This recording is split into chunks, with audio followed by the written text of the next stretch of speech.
I'll log off, or I'll put this on mute until then. For everyone here, for Kevin, we're probably not going to get to for another hour. Just wanted to warn you. Oh. Yeah. Thanks. You're welcome.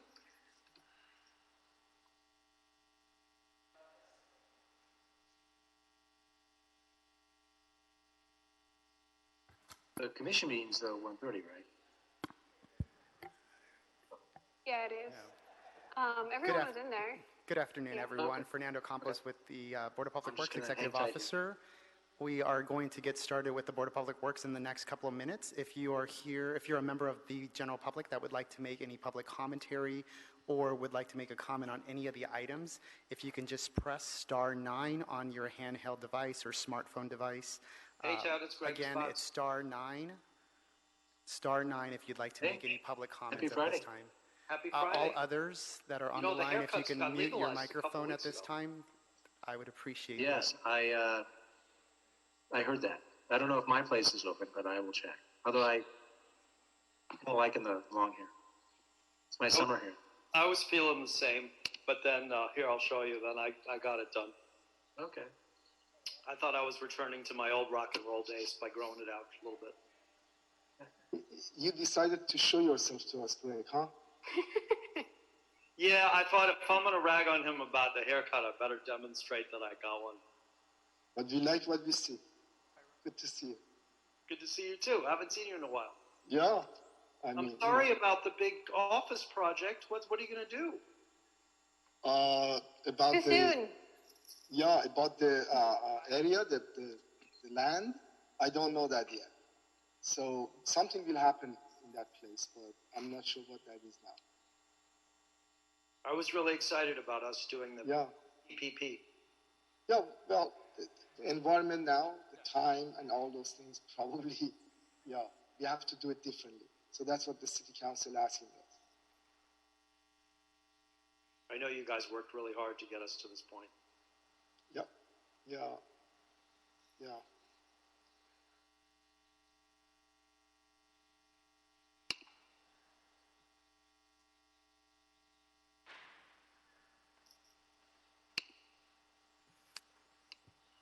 So we have two Hi, good commissioners afternoon, so everyone. This is Fernando Campos with the Board of Public Works. either have the meeting We or are going to get started with the meeting in the next couple of minutes. we don't want to inadvertently spill into For it. those, hi, can everyone hear me? Let me go look again.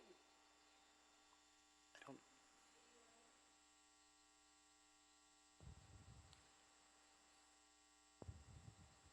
I'm on mute. Hi, everyone. This is Fernando.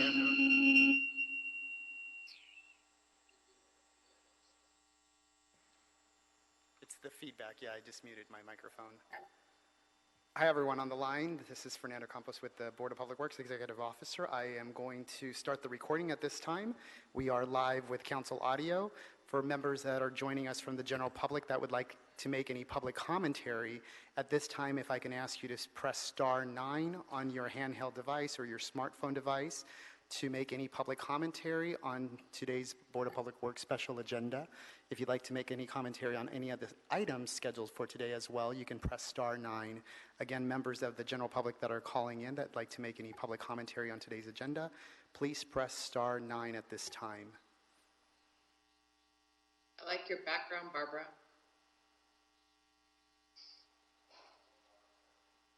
Yeah, I was trying to figure out something for Kevin. It's cute.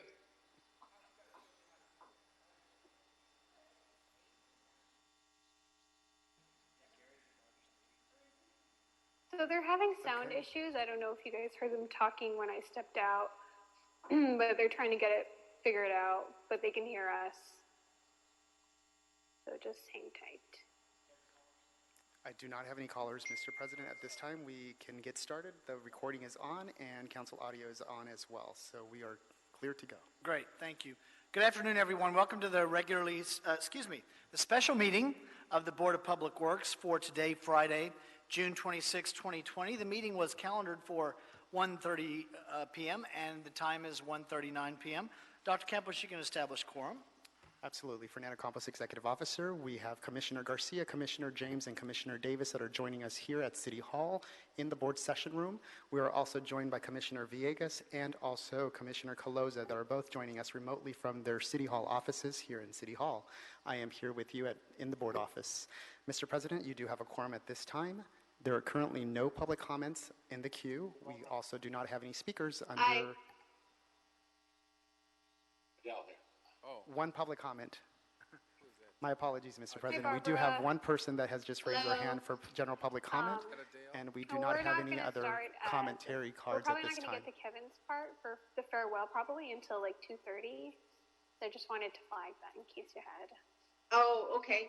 other meetings, because I know you have the alfresco stuff going on simultaneously. Yeah. I can text you if you want when we That'd get be great. there. Okay, That's I'll do that. We are being Okay. recorded at this time. Right. Commissioner Caloza? Again, Mr. President, no general public comment at this time, and we also do not have any speakers in the queue for any public commentary on any of the items for today's agenda. Okay. Commissioner Cloza, can you hear us? Commissioner Cloza, can you hear us? No, she must be muted. Okay, Commissioner, let's see. I can go in the back and Yeah, let's go check and see what's going on with our sound. Mr. Jordan, can you hear us? She's muted. Mr. Jordan, can you hear us? Everybody's muted. Can you? Wow, what a day to not have this work after all these days.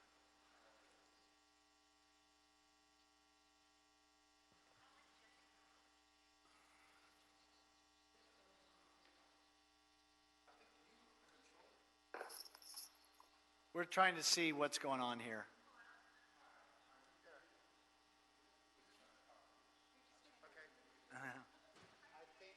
Oh, you can hear us? Can you hear us? 1, 2, 3, 4, 5? Okay. Mr. Jordan, can you hear us? Ted Jordan, can you wave at us if you can hear us? Yes, Okay. sorry, I had to go to a different window to unmute. I can hear you. Okay. Let's go ahead and start now, Dr. Campos. It seems like they can hear us.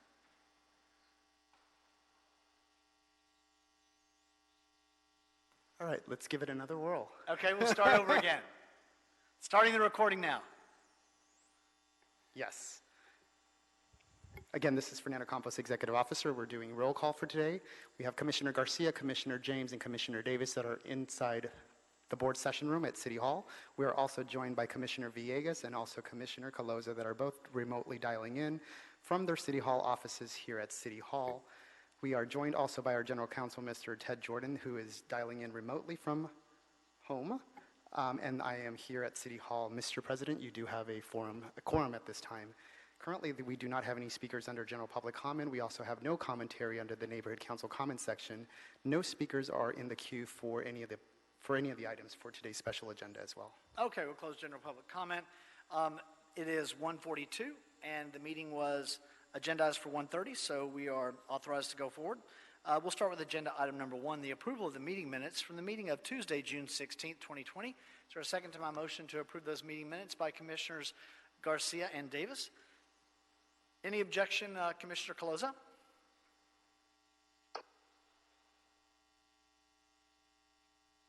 Any objection, Commissioner Caloza?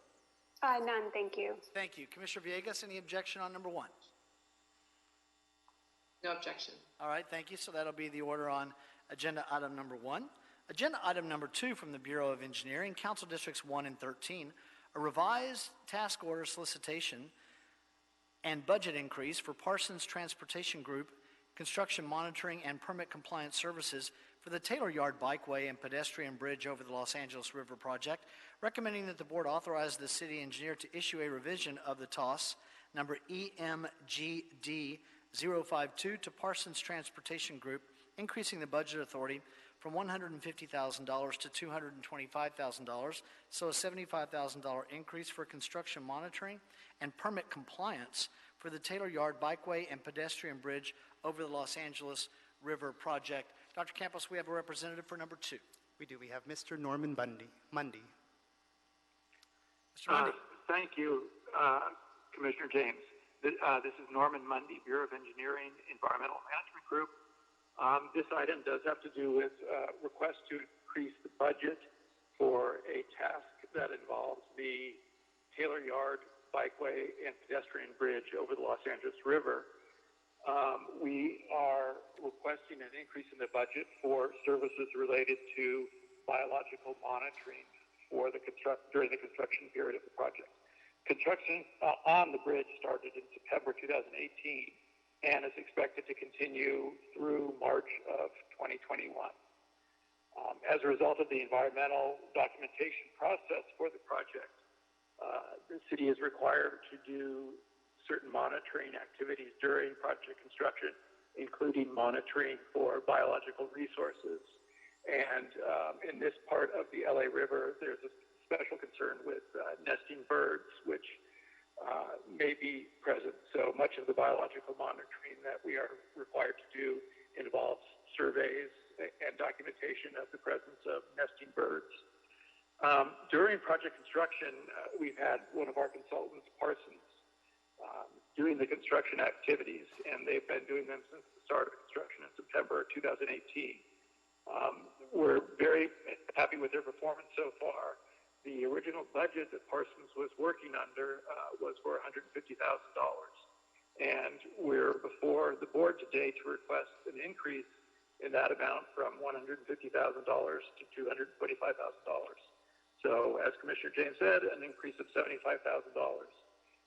And we expect that this increased budget will take us through the required monitoring activities for the rest of the project construction, which I mentioned will go through March of 2021.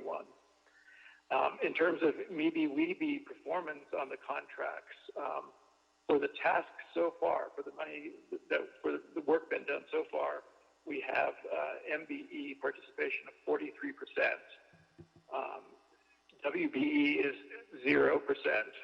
Now, one reason that's happening is because the sub that Parsons has been using is a company called Saphos, and Saphos is both an MBE and a WBE. But for the purposes of this task order, we've been counting them as an MBE. So we have 43% MBE participation so far. For the work moving forward, Parsons is proposing to add a second consultant that will help them with certain water quality monitoring activities. And that second consultant is called WRECO, W-R-E-C-O, and they are an Asian Pacific American firm and therefore also an MBE. Based on Parsons' proposal to complete the work, we anticipate that at the end of construction, the MBE amount for this task will be 33%, which is in excess of the city's APL of 12%. I'd be happy to answer any questions the board has, and I believe Noor Malhis from Bureau of Engineering Architecture Group is also on the line, who can answer questions as well. Thank you. All right, thank you, Mr. Mundy. Any questions at all on agenda item number 2? Commissioner Villegas? I am good, thank you. I have no questions. Thank you. Commissioner Closa, any questions on number 2? No questions, thank you. All right, thank you. I'll make a motion that we adopt agenda item number 2. Is there a second on number 2? By Commissioner Closa and Commissioner Davis. Any objection, Commissioner Villegas? No objection? Okay, thank you. So without objection, we'll adopt agenda item number 2. Any issue sending number 2 forthwith? We'll send number 2 forthwith. Dr. Campos, does this need the mayoral amendment for approval? It does? Yes, it does. So that motion and second, of course, is as amended for mayor's office approval. We'll send number 2 forthwith. Agenda item number 3, also engineering, Council District 14, a deductive change order, number 11, Skanska, Stacy, and Whitbeck 6th Street Viaduct Replacement Project, recommending that the board authorize the city engineer to issue a deductive change order number 11 for the 6th Street Viaduct Replacement Project to reconcile unused bid item allowances for differing site conditions. We have Julie Allen with us today on number 3.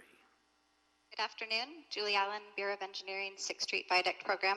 Yes, before you today is a request to issue a deductive change order for construction task order D, which was awarded by the board on April 7th, 2017 to Skanska, Stacy, and Whitbeck in the amount of $7.556 million.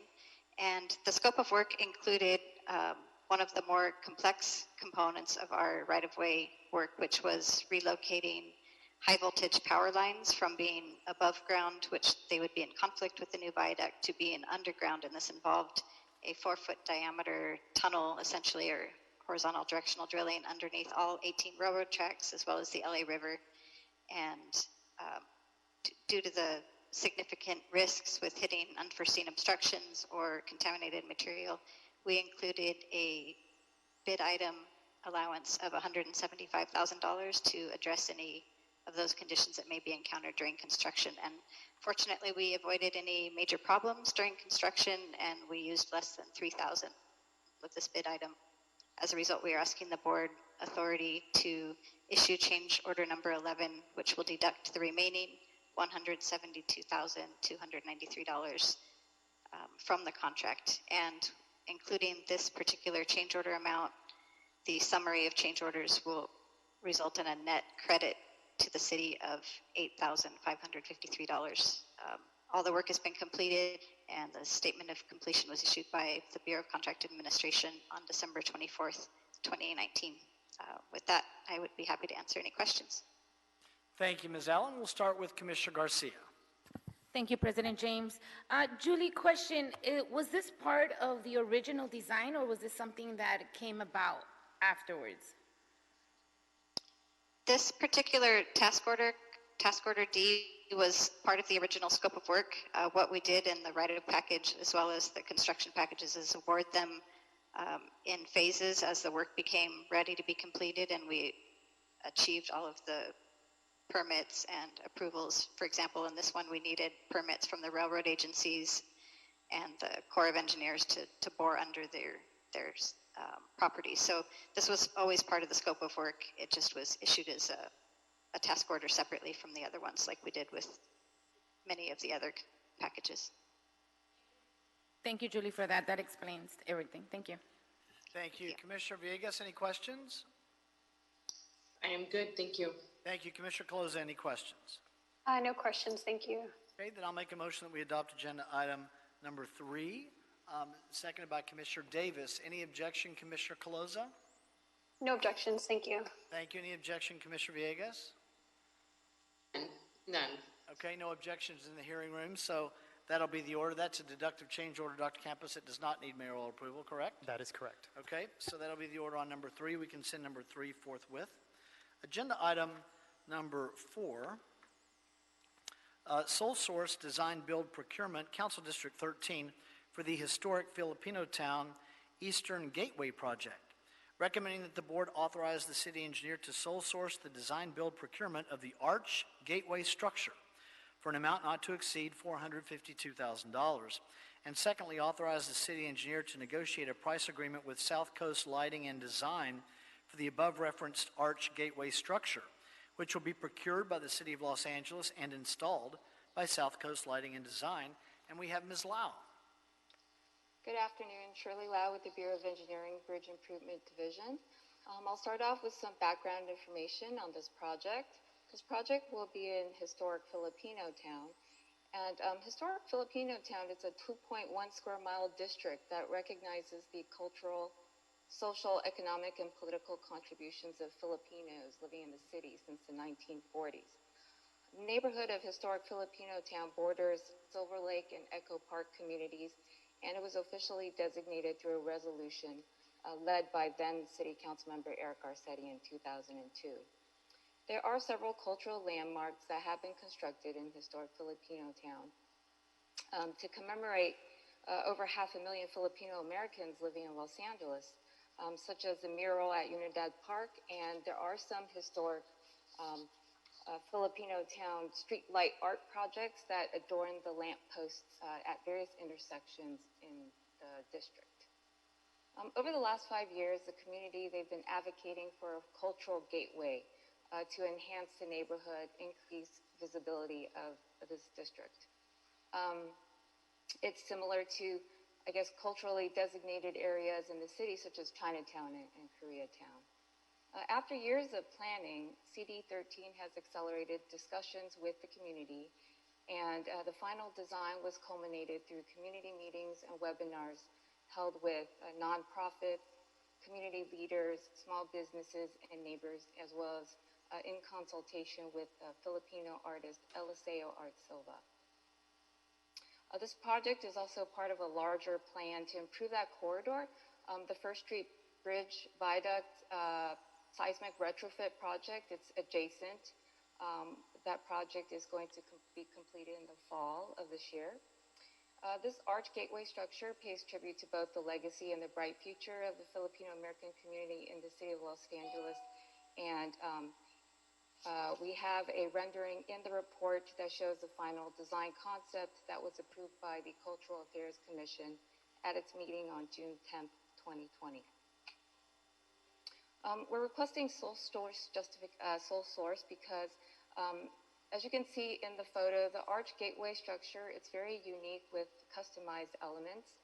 When we had collaboration with the Filipino community groups, there was a desire for the columns of the gateway to have the same elements as the columns on existing monuments in Koreatown. The Koreatown monuments were designed and fabricated by South Coast Lighting and Design. And South Coast Lighting, they hold the exclusive molds and patterns for those prominent design elements. And for this project, they will reuse the same molds and patterns, and that will represent a cost savings of almost $70,000 for this project. In addition, South Coast Lighting, they've also distinguished themselves from having the expertise in modifying their fabrication techniques so that they can achieve the textures and appearance of the arch gateway structure. Also, we have lighted circular paroles throughout the structure, and South Coast Lighting, they're very familiar in fabricating those structures. They have mold designers and foundry specialists that can develop those elements. They have successfully built similar projects in Southern California and can complete this arch gateway structure at a competitive cost. Finally, the funding was approved for the project, adopted at City Council on April 29th and by the Mayor on May 8th, 2020. That was per Council File 20-0399. Therefore, BOE requests approval of the recommendations set forth in this report, and I'm happy to answer any questions right now. Thank you, Ms. Lau, for the comprehensive report. We appreciate that. Any questions, Commissioner Caloza? I don't have any questions. Thank you. Thank you, Commissioner Garcia. No questions, but I do want to say this is exciting news. I love the gateway. I love the design, the way it looks. It really is going to do a changer out in that area. So very proud of everybody that worked on that project. Thank you, Commissioner Villegas. No objections and no comments. Yeah, and I echo out as a sentiment. It's exciting. I really like the design. Thank you. Thank you. I'll make a motion that we adopt agenda item number 4, seconded by Commissioners Garcia and Davis. Commissioner Caloza, any objection? No objection. Thank you. Thank you. Commissioner Villegas, any objection? None. No Okay, objection. that'll be the order on number 4. Dr. Campos, do we need mayoral approval on number 4? Not on this one. This is a procurement item, not a contract, so I would recommend that we would not send this over to the mayor's office. Okay. Then number 4 will be sent forthwith as is. Ms. Lau, thank you. Thank you. Agenda item number 5, task order solicitation number 117. This is from Sanitation Geosyntec Consultants Incorporated, Council Districts 1, 4, 6, 7, and 15, recommending that the board authorize the Director of Sanitation or his designee to award TOS SN 117 to Geosyntec Consultants from the on-call consultant list. Secondly, approve a total budget of $249,700.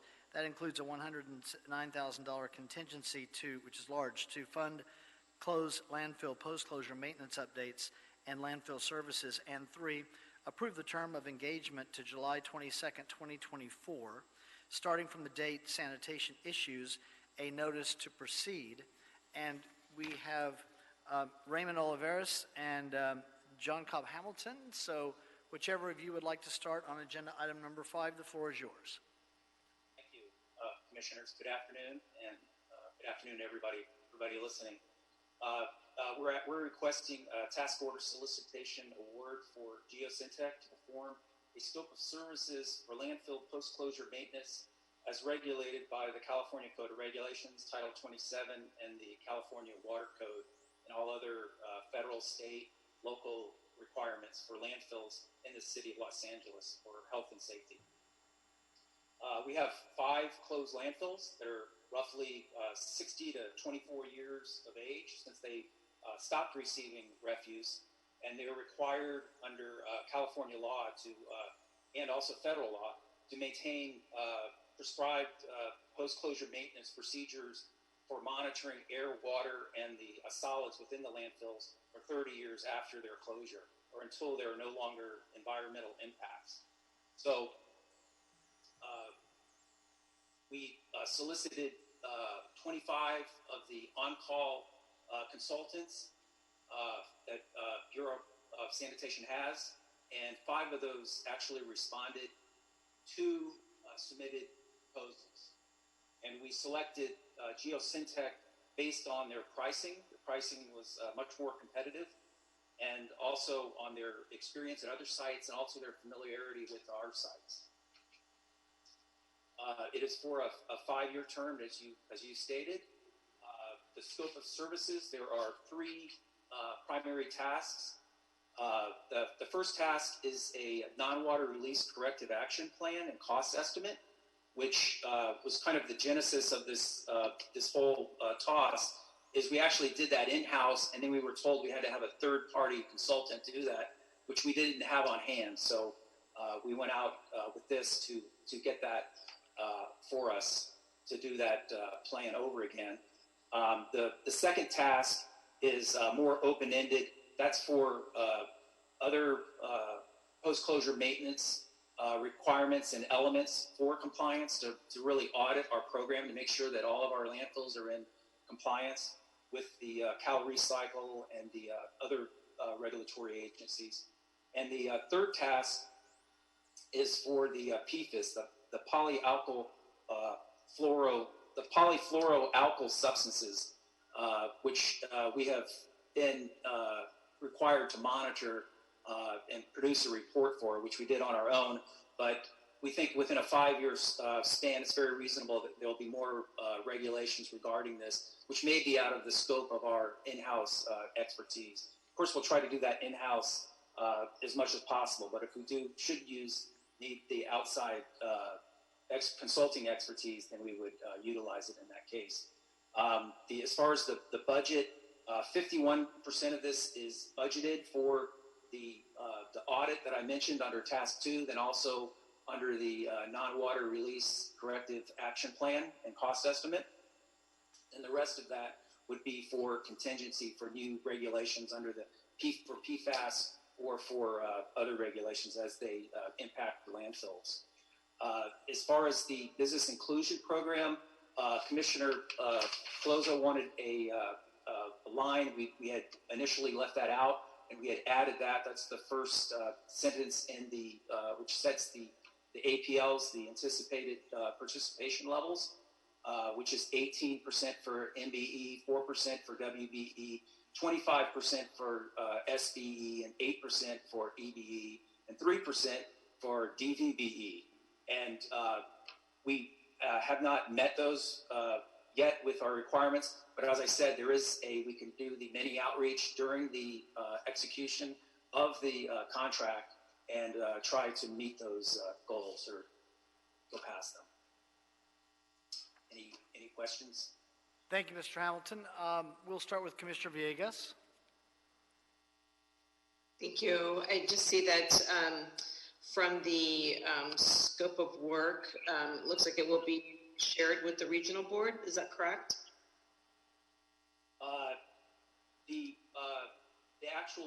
Most of the regulatory services that are generated, they're shared with 3 regulatory agencies: the AQMD, the LEA, Local Enforcement Agency, which is part of Cal Recycle, of course, and then the Regional Quality Board that will be shared with them. Thank you. No questions. Thank you. Commissioner Caloza, any questions? I don't have any questions. Thanks for adding that sentence in. You answered most of my questions in the briefing. I just wanted to make sure that was in there so we knew what the anticipated levels were versus what they were right now. But you explained the outreach that they tried to do leading up to this project. So thank you for that. Thank you, Commissioner Caloza. No questions on the queue in the room, so I'll make a motion that we adopt agenda item number 5, seconded by Commissioner Davis. Any objection, Commissioner Villegas? No, I'll second that though. Seconded from Commissioner Villegas as well. That's and by the way, that's amended a motion for the approval of the mayor's office because of the expenditure. And Commissioner Caloza, any objection? No objections. Thank you, and no objections in the queue, or in the room, I should say. So that'll be the order as amended for number 5. Thank you, Mr. Hamilton. We can send number 5 back forthwith without objection. Agenda item number 6, engineering and sanitation for Council District number 13, revised budget and supplemental agreement change, order number 22, that's a change order, number 22 for Spinello Companies, North Outfall Sewer Rehabilitation Unit number 13, recommending that the board authorize $1,299,000 in additional contingency and approve a revised construction budget of $13,701,013 for the North Outfall Sewer Rehabilitation Unit 13 project, and secondly, authorize the city engineer to issue supplemental agreement change order number 22, that's transmittal number 3, to Spinello Companies for a not to exceed amount of $1,229,000 for the project to cover unforeseen conditions and added scope. And Mr. Jensen will tell us all about that. Good afternoon. This is Brad Jensen with the Bureau of Engineering, Wastewater Conveyance Engineering Division. On January 23rd of 2019, the board awarded a contract to Spinello in the amount of $10,306,679 with a contingency amount of $515,334. This project will rehabilitate 5,607 feet of the North Outfall Sewer on Blake Avenue between Forney Street and Barclay Street.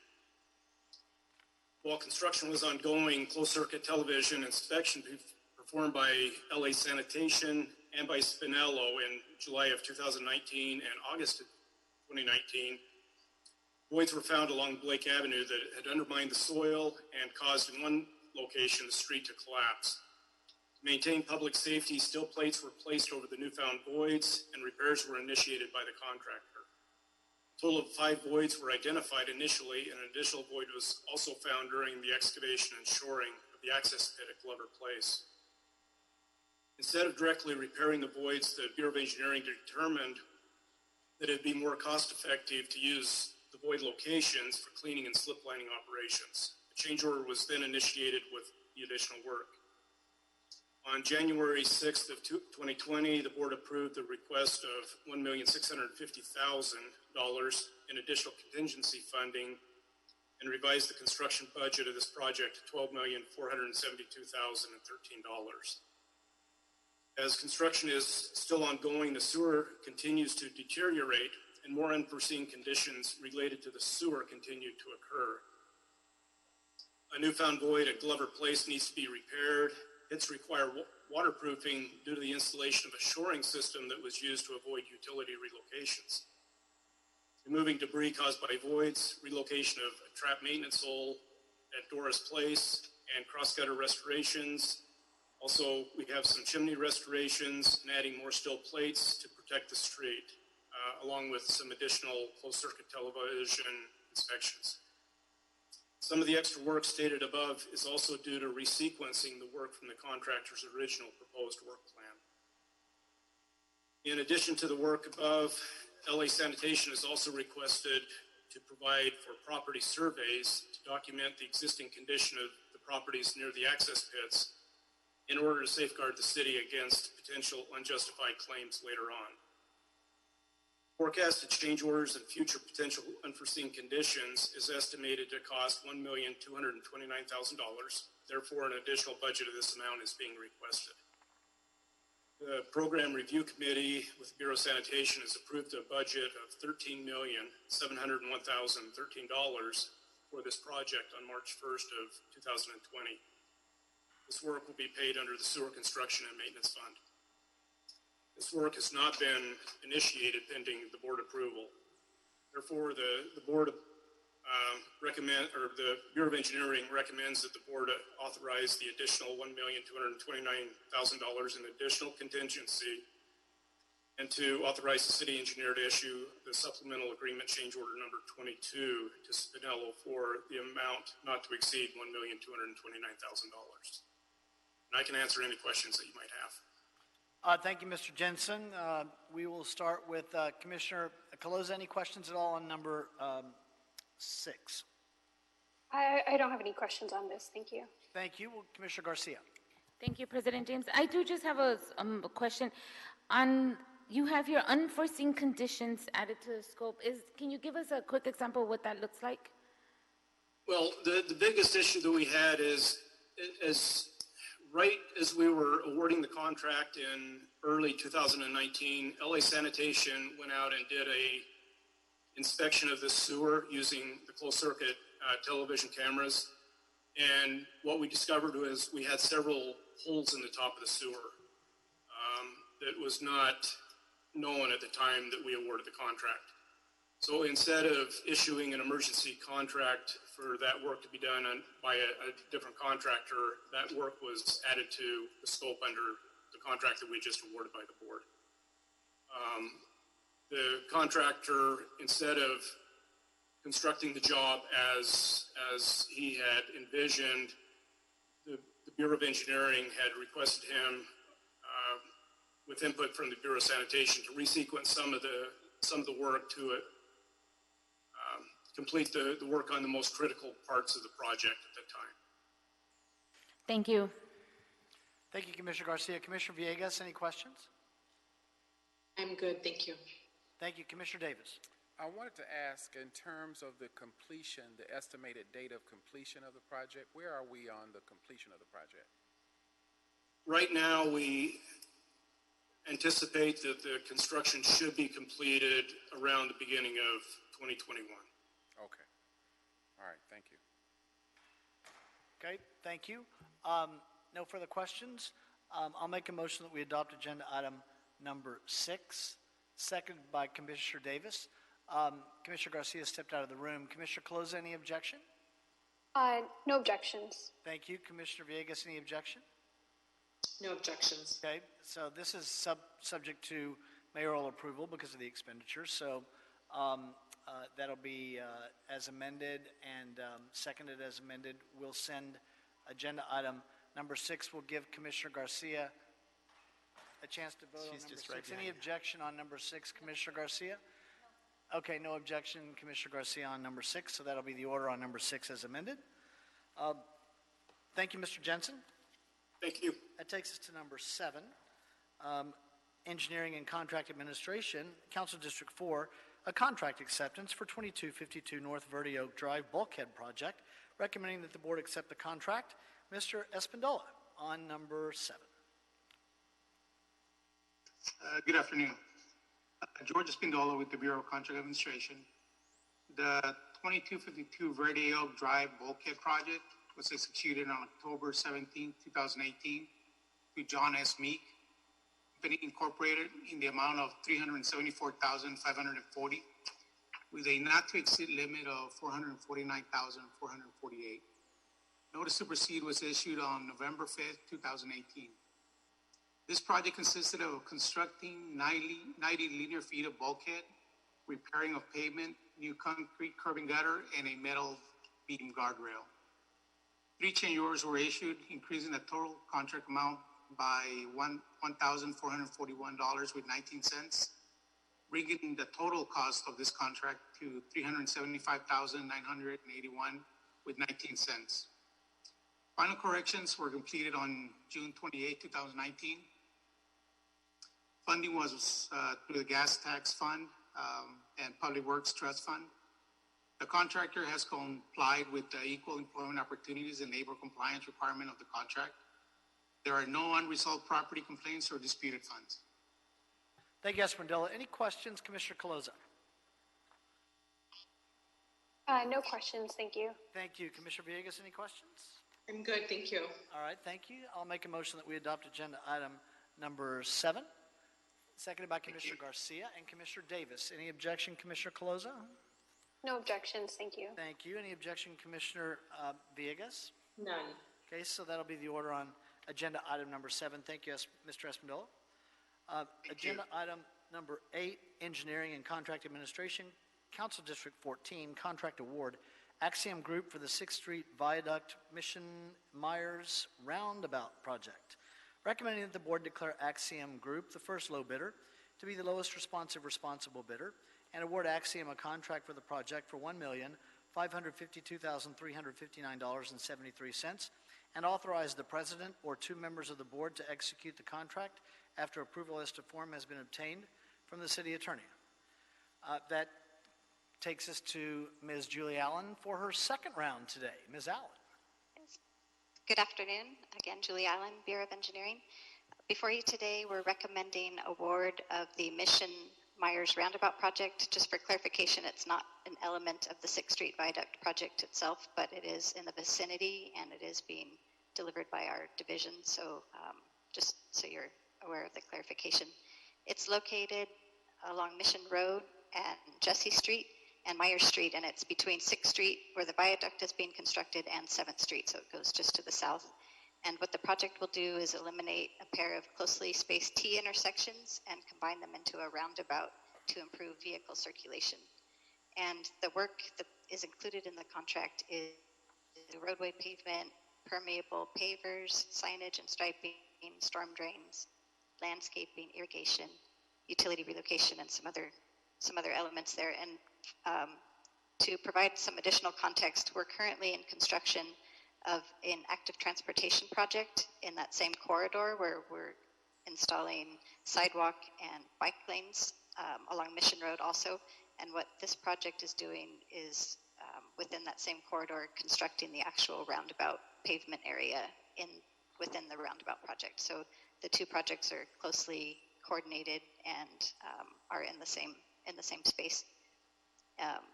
There's also going to be a 3rd project in that corridor where the Streets LA will be doing a crowning of Mission Road in that same corridor. So a lot of work going on in the area. It's intended to improve both pedestrian and cyclist and vehicular traffic in and around the 6th Street Viaduct when it's completed.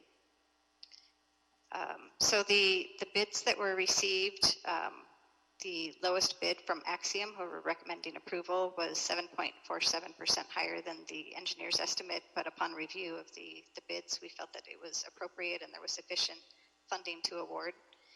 The business inclusion program, the contractor has bid participation levels of 0 for each of the non-OBE categories. However, we would like to note, as it is in the report, that Axiom is a certified small business enterprise, emerging business enterprise, and local business enterprise themselves, although they did not include subcontractors of those classifications. In reaching out to both the contractor and the Office of Contract Compliance and BCA, both confirmed that proper outreach was performed in compliance with the business inclusion program, so everyone was satisfied that all the requirements were met.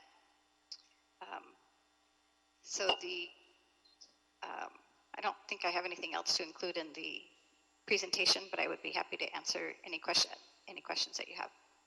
Thank you. Ms. Allen, any questions from Commissioner Villegas? None. Thank you. Commissioner Caloza? No questions, thank you. Thank you. No questions in the hearing room. Thank you, Ms. Allen, for the explanation. I'll make a motion that we adopt agenda item number 8 as amended for mayoral approval, seconded by Commissioner Garcia. Any objection, Commissioner Villegas?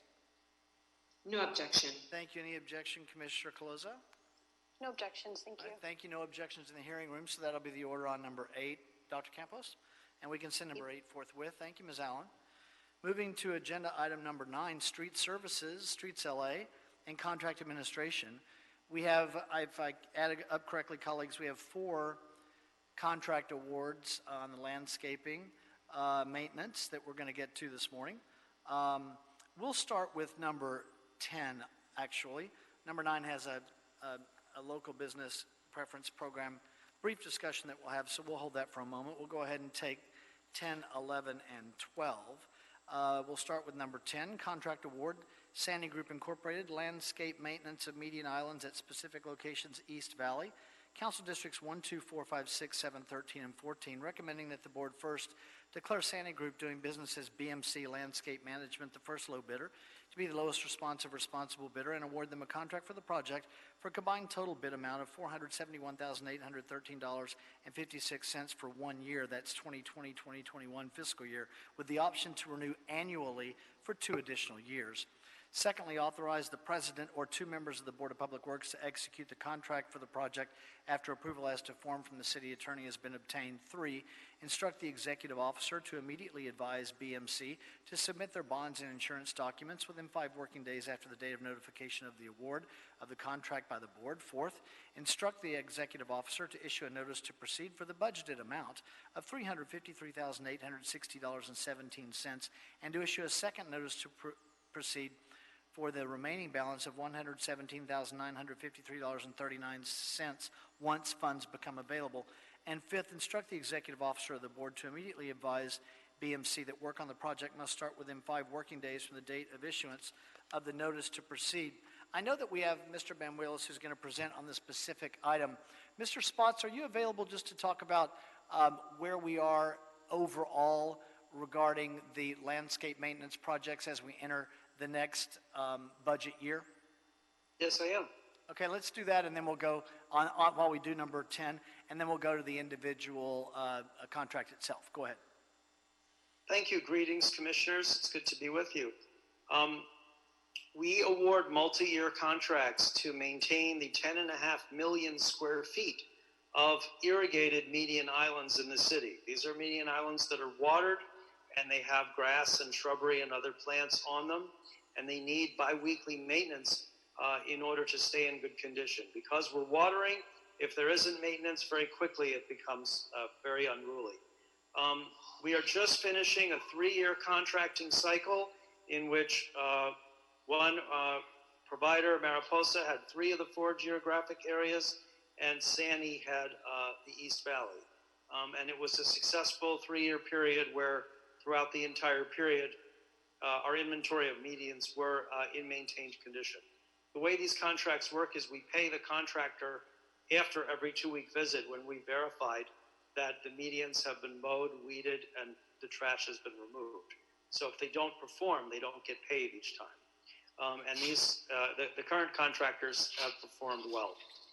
The current contracts end June 30th, so it's very important that we get new contracts awarded right away so that we don't have a break in service come July 1st. Like I mentioned, we're watering the median, so the grass will keep growing in July. Perhaps because of COVID-19's impact on the economy, we received more bidders this time than we did 3 years ago, and more competitive prices. And so I'm pleased to let you know that in most or all of the 4 areas, we got a better price for year 1 than we were paying in the fiscal year that's just completing this month.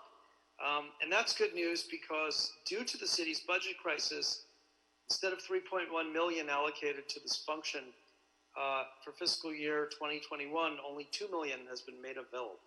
So these lower bids get us about halfway there to about a $2.5 million annual cost.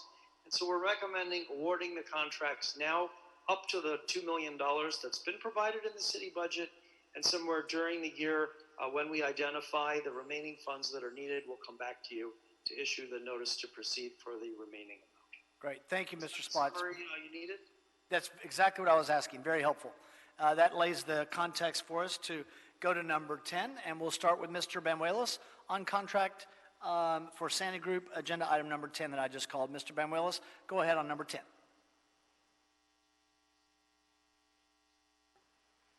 You're on mute. Okay. There you Sorry go. about that. Okay, good Hector, afternoon. how are you? I'm doing fine. Thank you, Commissioner. Good to see you. Go ahead. Good afternoon, Commissioners. Hector Banuelos with the Streets LA Urban Forestry Division. What we have before us is a landscape maintenance contract for the East Valley region of the city of LA, where it's approximately 2,586,839 square feet of landscape medians. The Streets LA estimated the initial contract at $775,000, and we received the bids for the first year at $471,813.56 for year one, $485,937.71 for year two, and $500,532.66 for year three. The bids were advertised with a mandatory subcontractor minimum of 4%. The contractor pledged 4.51% with an OBE. The Office of Contract Compliance reviewed all the documents submitted by the contractor and determined that the contract was in compliance with all the business inclusion program and the minimum or the mandatory subcontractor minimum requirements. If approved, the contract should not exceed $353,000 and $860.17. And we request that the executive officer issue a second MTP when the remaining funds of $117,953.39 become available. Any questions? Thank you, Mr. Banuelos. We'll start with Commissioner Garcia. Okay, Commissioner Caloza? I don't have any questions, but I'm just glad to see these bids are coming in low. It's really, important right now. And I think this one that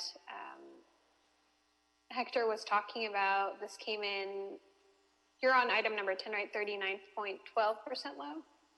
Am I reading that correctly? Yes, 39.12 below. Yeah, so that's pretty remarkable. Just sad that we're not able to count the certifications that this contractor has towards their numbers since they're SVE, EVE, and LVE. But that's all I wanted to say. So thank you. Great. Thank you, Commissioner Caloza. Anything, Commissioner Villegas? I'm fine with this item, but seeing that I came from the county, being there for several years, like 17, I find it interesting how we're financing this work. Usually, I've seen it as a landscaping district. So I was learning just a little bit on the financing mechanisms for these kinds of maintenance areas. So I found that interesting. Thank you. Thank you. No other questions. I'll make a motion that we adopt agenda item number 10. Seconded by Commissioner Garcia. This is subject to mayoral approval as well. Any objection from Commissioner Villegas? No objection. And Commissioner Caloza, any objection? No objections. I'll second as well. Great. Thank you for a second for Commissioner Caloza as well as amended. So without objection, we'll adopt agenda item number 10 as amended. We can send that back forthwith. Dr. Campos, why don't you go ahead and check the calls to see if we have any people that want to speak on items. If they wanted to speak on number 10, I would let them do that. On items 9 through 14. Okay? And then I'll be right back. I'm just going to get some water. Absolutely. Since we're changing categories, it's a great time to look at that. Members of the public, if you'd like to make any public comment on items number 9, 10, 11, 12, 13, and 14, if you can press star 9 at this time, and that would allow us to identify you as a member of the public that would like to make comment. Again, the Board of Public Works is now considering items 9 through 14 on their special agenda. If you can press star 9 to raise your hand that you'd like to make any comments.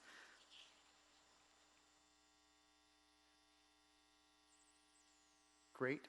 Those of you that are listening in through council audio or through the website, members of the public who would like to offer public comment to the Board of Public Works can remit their written comments via a Google form that's posted on our website, or they can also call area code 669-254-5252 and use meeting ID number 160-278-3583. They can press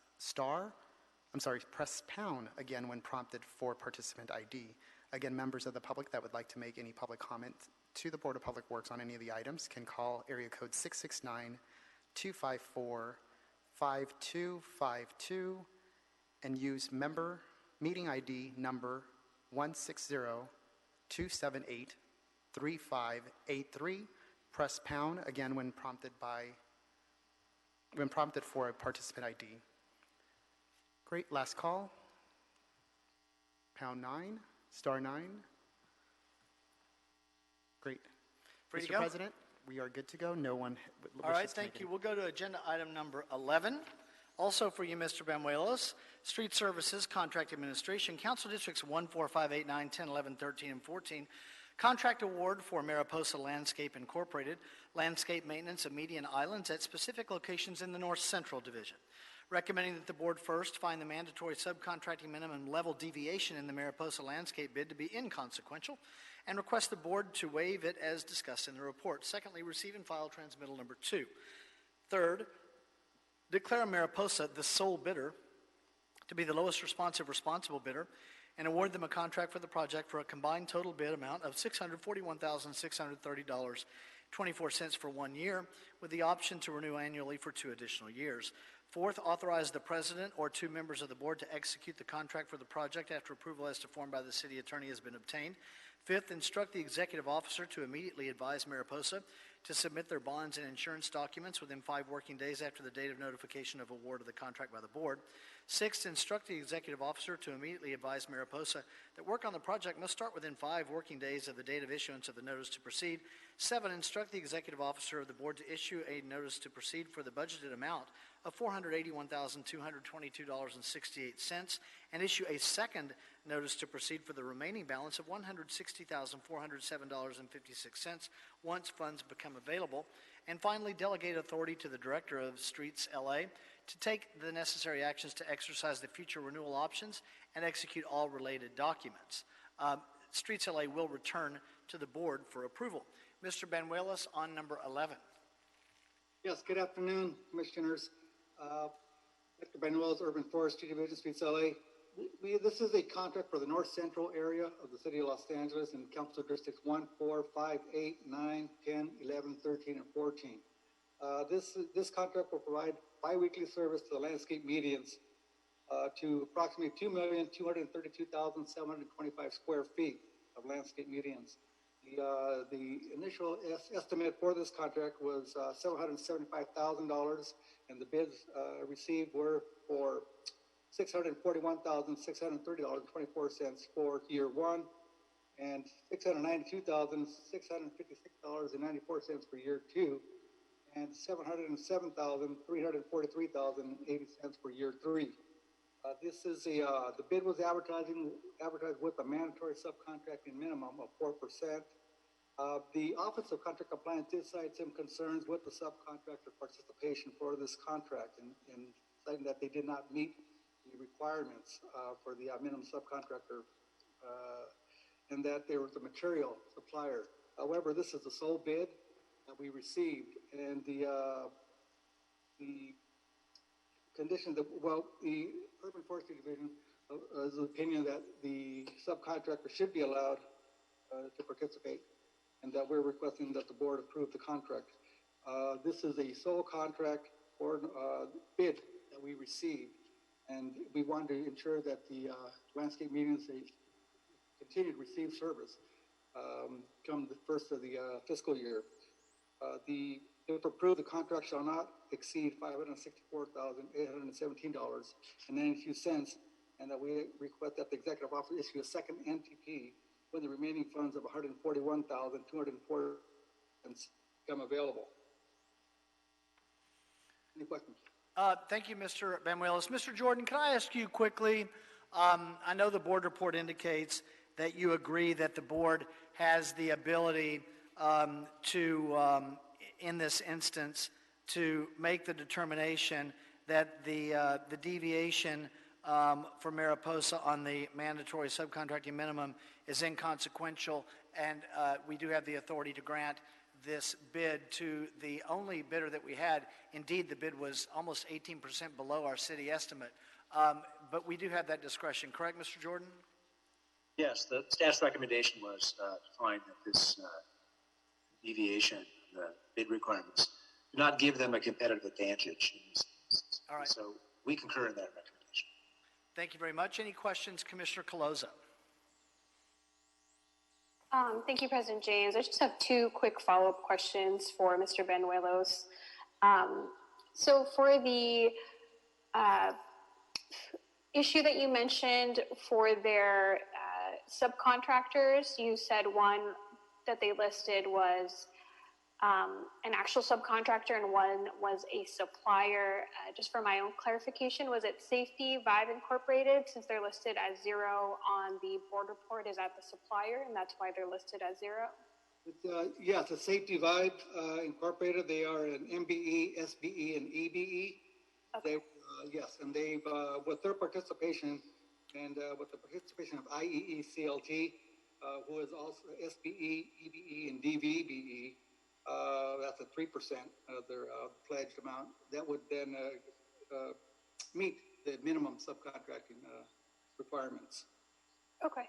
And then just a second follow-up question was, since they're a sole bidder, I know they were already below the streets LA estimate. Would we negotiate a price since they're the sole bidder in this case, like we would for other sole bid contracts, or in this case, would we not negotiate anything because they're already below the estimate?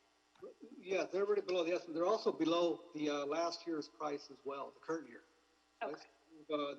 Their bid the first year came in at $641,631, whereas the current contract price is $760,000, $772. So it's a quite a bit less.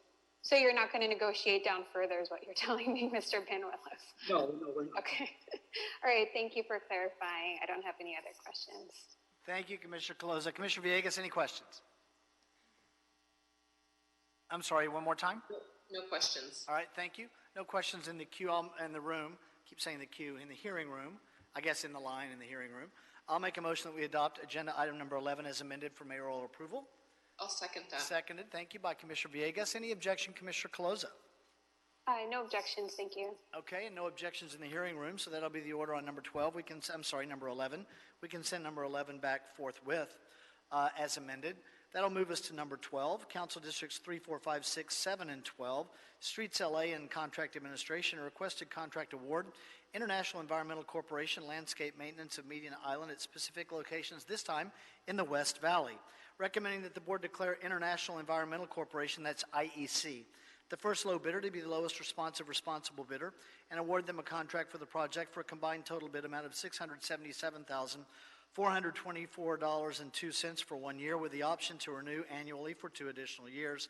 Secondly, authorize the president or 2 members of the board to execute the contract after approval as to form has been obtained by the city attorney. Third, instruct the executive officer of the board to immediately advise IEC to submit their bonds and insurance documents within 5 working days after the date of notification of award of the contract by the board. 4, instruct the executive officer of the board to issue a notice to proceed for the budgeted amount of $508,068.01 and issue a second notice to proceed for the remaining balance of $169,356.01 once funds become available. And finally, instruct the executive officer of the board to immediately advise IEC to work on the project must start within 5 working days from the date of the issuance of the notice to proceed. Mr. Benuelos on number 12. Yes, good afternoon. This is a contract for the West Valley region of the city of LA and Council Districts 3, 4, 5, 6, 7, and 12. Provide bi-weekly maintenance of the landscape medians for approximately 2,605,477 square feet. The initial estimate was for $775,000 and bids were received with a total bid amount of $677,424.02 for year 1, 2, and for year 3. The bid was advertised with a mandatory subcontractor minimum of 4%. The contractor pledged 12.59% participation with an OBE. The Office of Contract Compliance did review all the documents submitted and determined that there was compliance with all required business inclusion program outreach and the minimum subcontracting mandatory subcontract minimum requirements. If approved, the contract shall not exceed $508,068.01, and the Bureau requests that the executive officer issue a second MTP when the remaining funds of $169,356.01 become available. Any questions? Thank you, Mr. Banuelos. Any questions, Commissioner Villegas, on number 12? I'm good, thank you. All right, thank you. Any questions, Commissioner Caloza, on number 12? No questions, thank you. All right, thank you. No questions in the hearing room. I'll make a motion that we adopt agenda item number 12 subject with the amendment subject to the mayor's approval. Seconded by Commissioner Davis and Commissioner Villegas. Any objection, Commissioner Caloza? No objections, thank you. Thank you. No objections in the hearing room. That'll be the order on number 12. We can send number 12 forthwith. That'll take us back to our final contract in the median island maintenance. That's agenda item number 9, contract award. This one's for the Bay Harbor area. Council Districts 8, 9, 10, 11, and 15. Contract award for Green Garden Incorporated landscape maintenance of median islands. Recommending that the board first find that it is in the city's best interest to not apply the local business preference program for the reasons that are discussed in the report. Secondly, declare Green Garden the apparent first low bidder to be the lowest responsible bidder and award them a contract for the project for a combined total bid amount of $706,022.40 for 1 year with the option to renew annually for 2 additional years. Third, authorize the president or 2 members of the board to execute the contract for the project after approval as to form by the city attorney has been obtained. 4, instruct the executive officer of the board to immediately advise Green Garden to submit their bonds and insurance documents within 5 working days after the date of notification of the award of the contract by the board. Number 5, instruct the executive officer of the board to issue a notice to proceed for the budgeted amount of $564,817.92 and issue a second notice to proceed for the remaining balance of $141,204.48 once funds become available. And 6, instruct the executive officer of the board to immediately advise Green Garden that work on the project must start within 5 working days from the date of issuance of the notice to proceed. Mr. Banuelos, your final presentation on these 4 contracts today. Yes, good morning, good afternoon. This is the landscape maintenance contract for the Bay Harbor region in the city of LA that provide bi-weekly landscape maintenance to approximately 3,040,628 square feet of landscape medians. This is the contract. Green Garden is a SBE, EBE, and LBE, and was declared the lowest responsive bidder with a bid amount of $706,022.40 for year 1, 2, 3. The bid was advertised with a mandatory subcontractor minimum of 4%. Contractor pledged 4% participation with an MBE and an SBE, and a 4.45% with an OBE. The Office of Contract Compliance did review all documents submitted by the contractor to determine those compliance with all required business inclusion program outreach and the minimum, the mandatory subcontractor minimum. If approved, the contract shall not exceed $564,817.92. And if we request all streets of labor, because the executive officer issue a second NTP when the remaining funds of $141,204 can become available. All right, thank you. Any questions on agenda item? First of all, Mr. Jordan, you're in agreement with the recommendation from the Streets LA on this? To waive the application of the local business preference Yes. program, yes, I concur with the staff's recommendation. Okay, we essentially have 2 LBEs anyway. Any questions, Commissioner Villegas? No, no questions. Thank you. Any questions, Commissioner Caloza? No questions, thank you. Thank you. Then I'll make a motion that we adopt agenda item number 9, subject to approval from the mayor, with a second by Commissioner Davis and Commissioner Villegas. Any objection, Commissioner Caloza? No objections, thank you. No objections in the hearing room. That'll be the order as amended on agenda item number 9. We can send that forthwith without objection. Thank you, Mr. Banuelos. Thank you. Just 2 more items. Moves us to number 13. Council Districts 4 and 13, a motion, fund appropriation for the North Atwater Multimodal Bridge over Los Angeles River project, recommending that the board approve the funds from the Engineering Special Services Fund, Fund number 682, Appropriation Unit 50HLAD, in the amount not to exceed $589,167.77, be made available to front fund the North Atwater Multimodal Bridge over Los Angeles project as identified in the funding table. Ms. Lau, you're back for your second item this afternoon. Go ahead. Yes, thank you. Good afternoon, Shirley Lau with the Bureau of Engineering Bridge Improvement Division. The motion before you relates to the North Atwater multimodal bridge over the LA River. This is a non-motorized steel cable stay bridge for equestrians, pedestrians, and bicyclists to make year-round crossing over the LA River between Atwater Village and Griffith Park. This bridge was completed earlier this year. The project is partially funded by the federal Active Transportation Program and also by the Los Angeles County Regional Parks and Open Space Proposition A grants. A revolving account receives the progress reimbursements, which is to be used to cash flow subsequent contract work and also consultant support services. However, due to the ongoing COVID-19 crisis, we have experienced delays in receiving reimbursements, and so there is a shortage in the cash flow fund. BOE has identified a front funding source to immediately resolve this financial crunch and avoid delaying payment to the contractor and the consultant. So this motion addresses two amounts. First, $548,265.18 for the construction contract work and retention, and also $40,902.59 for the design support services during construction. So the total amount is not to exceed $589,167.77. When the BOE receives the grant reimbursements, the amount expended shall be deposited back to Fund 68250 HLAD. There is no fiscal impact to the general fund, and that concludes my presentation. I'm happy to answer any questions. Okay, thank you, Ms. Lau. We'll go to Commissioner Garcia first. Thank you, President Tim. I just want to say a comment. I want to be where you're at. What is that, a lake, a river? That's all. Thank you. Mr. Jordan, a quick question on this item. Do you think does this item need to be subject to mayoral approval on this?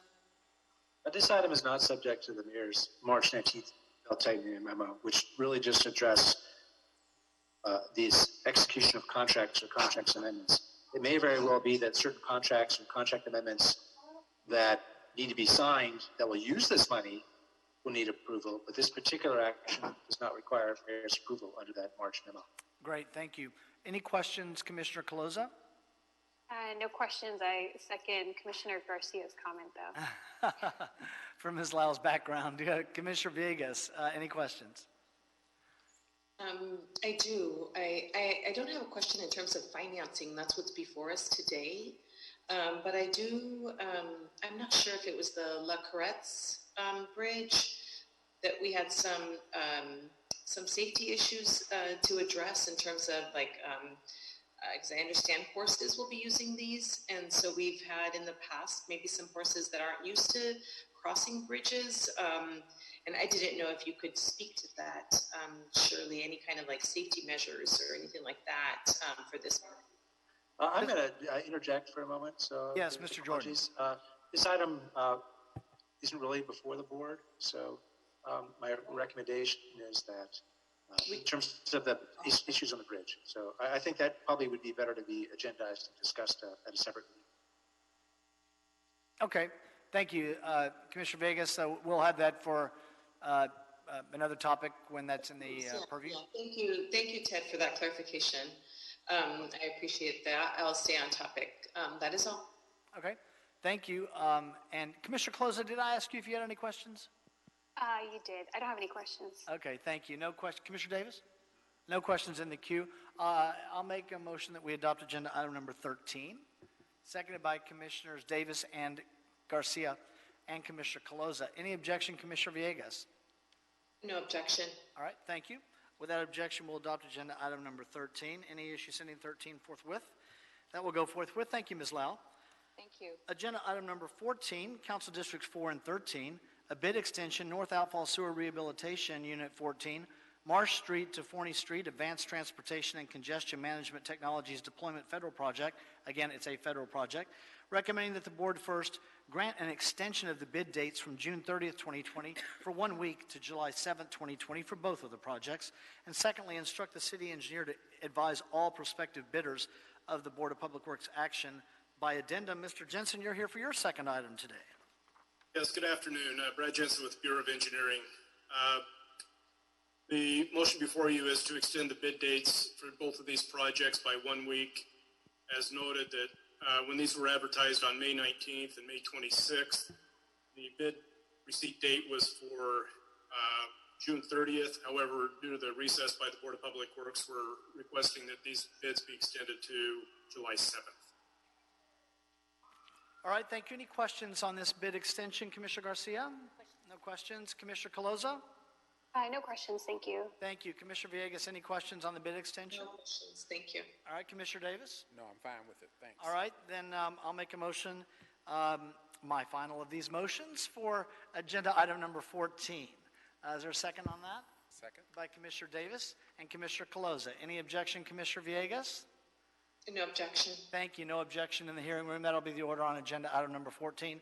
Thank you, Mr. Jensen. I am told that I am now to turn the floor over to Commissioner Garcia. Yes, thank you, President James. I will give you the floor back once we are done, but for the next couple of minutes or however long it takes, it is going to be all about you, Kevin. Oh, well, thank you. Colleagues, the day has come that I think we've all have dreaded, and even back in March, we made sure that a worldwide pandemic came by and stopped Kevin from leaving us. So we couldn't do it a second time, and so therefore we lost our battle, and Kevin is moving on. And today has been officially his last meeting with items. We are not completely done yet, and so we have a full agenda for you, Kevin, on this very sad day. And I just want to say on a personal note, Kevin, I will truly miss you. I am really sad that this is happening and it's actually coming together. Yesterday when I was writing this agenda, I accidentally had water coming out of my eyes. So I just have to say that I will miss you as our leader, as our president, as my neighbor, and as my everyday friend. It has been a great honor for me to sit with you, to be your right-hand side, and everything that we talk about and everything that we do, I'm really going to miss this, but I wish you nothing but the best. And just a couple words from me that really define who you are to me and what I've seen for the past 2.5 years. And what you've demonstrated here at the board has been nothing but respect, nothing but fairness, nothing but considerate to everyone's opinion. And lastly, nothing but being a professional. And I wish you all the best in everything you do and complete support in whatever you decide to do. And with that, we will move it to our official agenda. And we'll start with Commissioner Davis. Thank you very much, Vice President Garcia. It's an honor and privilege for me to memorialize and to recognize the great work that Kevin has done as the president of the City of Los Angeles Board of Public Works. I had the privilege of coming in with him in July of 2013, and we knew that our work and our job was to make sure that the service delivery of public works was given equally throughout the City of Los Angeles, that we had the same level of service in the influential sides of town that we had perhaps in the less influential sides of town, and that we fought very hard to create change as much as we could in terms of creating opportunities for individuals to partake of the economic opportunity that Public Works gives to its citizens. And of course, as Kevin is leaving, we're hearing some things about Sacramento's changing the structural chains that oftentimes we found ourselves in, trying to create these opportunities for every side of town to get an equal opportunity to compete. And so Kevin comes to us with a great amount of diverse experience and leadership skills. As you know, he was involved in the mayoral race, having come here from that experience. But prior to that, he was at the silk stocking firm of Gibson, Dunn, and Crutcher, and he worked very hard there. And I would say work up. I don't know if the people at Gibson Dunn believe it's up, but I thought it was a very great position to move up to the U.S. Attorney's Office and as Assistant U.S. Attorney. And those skills are dynamic legal skills that serve all of those who get a chance to encounter it. It serves them very well in terms of their ability to present and to organize and to bring value to the subsequent opportunities that they find themselves in. So after having been at the at the Assistant U.S. Attorney's Office, we can tell that those skills have served Kevin well as he's helped be the leader here on the numerous legal issues that we confront ourselves with as the Los Angeles Board of Public Works. Kevin has provided nothing less than outstanding leadership skills. And what are some of the leadership qualities that I observed over these years as I've worked with Kevin here in the Board of Public Works? He clearly, undisputably, is a hard worker. He is goal-orientated. He is also innovative. And he is absolutely energetic.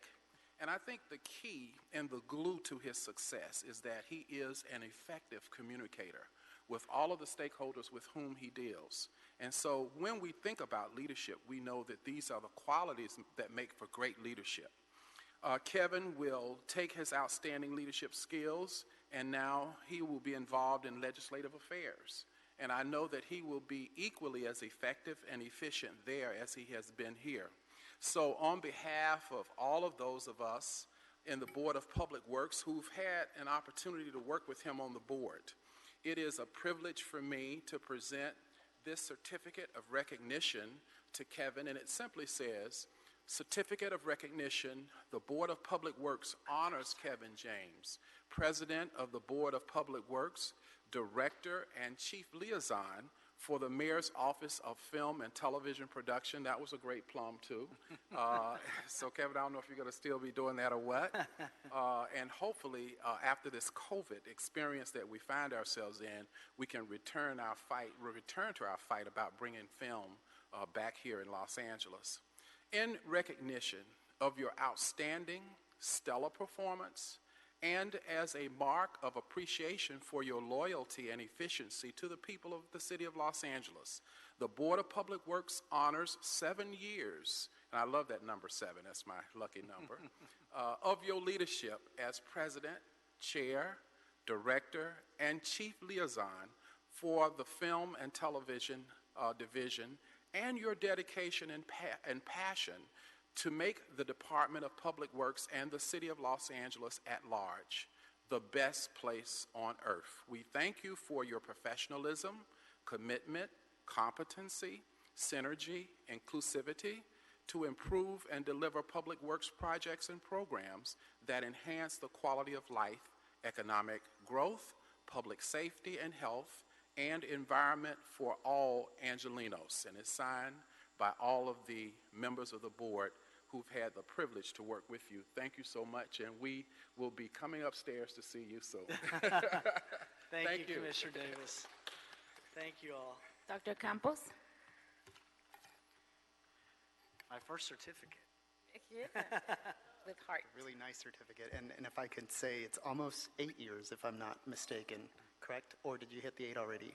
We're about to start year 8. Start year completing 7 years. President James, first and foremost, thank you for allowing me to be here. You were part of the original 5 that hired me here almost 6 years ago, 5.5 years ago, and along with Deputy Mayor Zabo, Deputy Mayor Romero, now Councilwoman Rodriguez, and Commissioner Dr. Davis were part of the original panel. Gary Lee Moore was part of the panel. So without your decision, without this board's decision, I would not be here. So first and foremost, thank you. I do want to recognize your leadership. For me, you always had the vision. You always were able to see the bigger picture. You've always been able to be rational, logical, and you hear the stories, you hear different arguments, and you hear it all, and then you compress this information together and make the best decision on behalf of the City of Los Angeles, on behalf of the Department of Public Works, on behalf of the residents of the City of Los Angeles, and your heart is in there. Your heart is telling you what to do, what's right, doing the right thing, making the best decisions for the city as a whole, and most importantly, for this team, the Department of Public Works.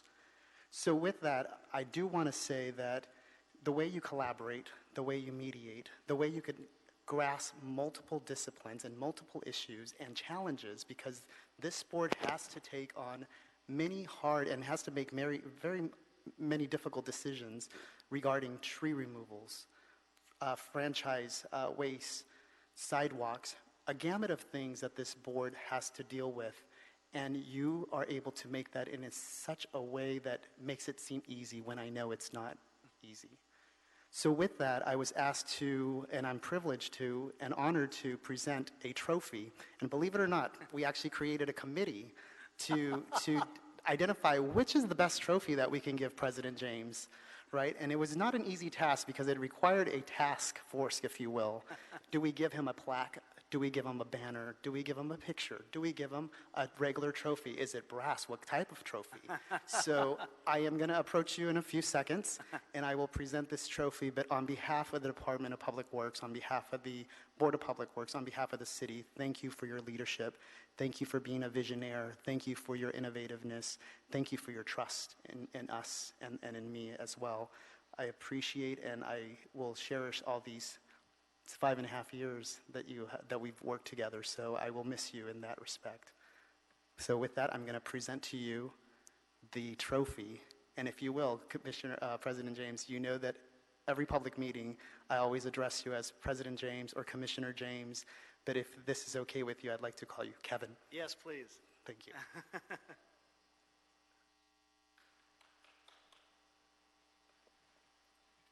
So for those of you,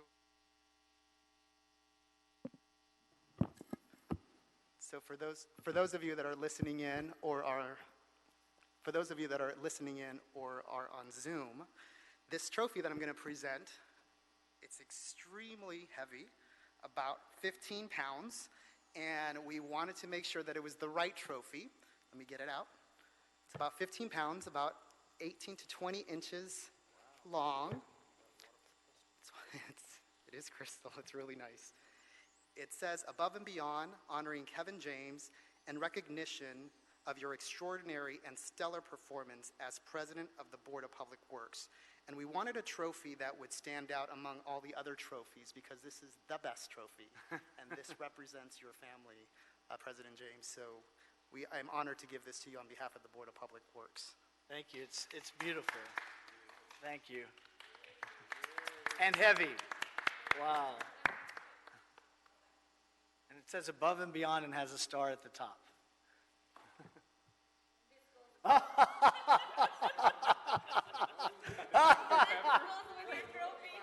Oh my God.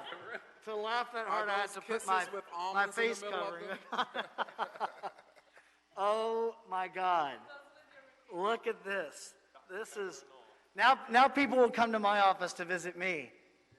Well, I can barely lift this thing. Yeah, this will get me through the weekend.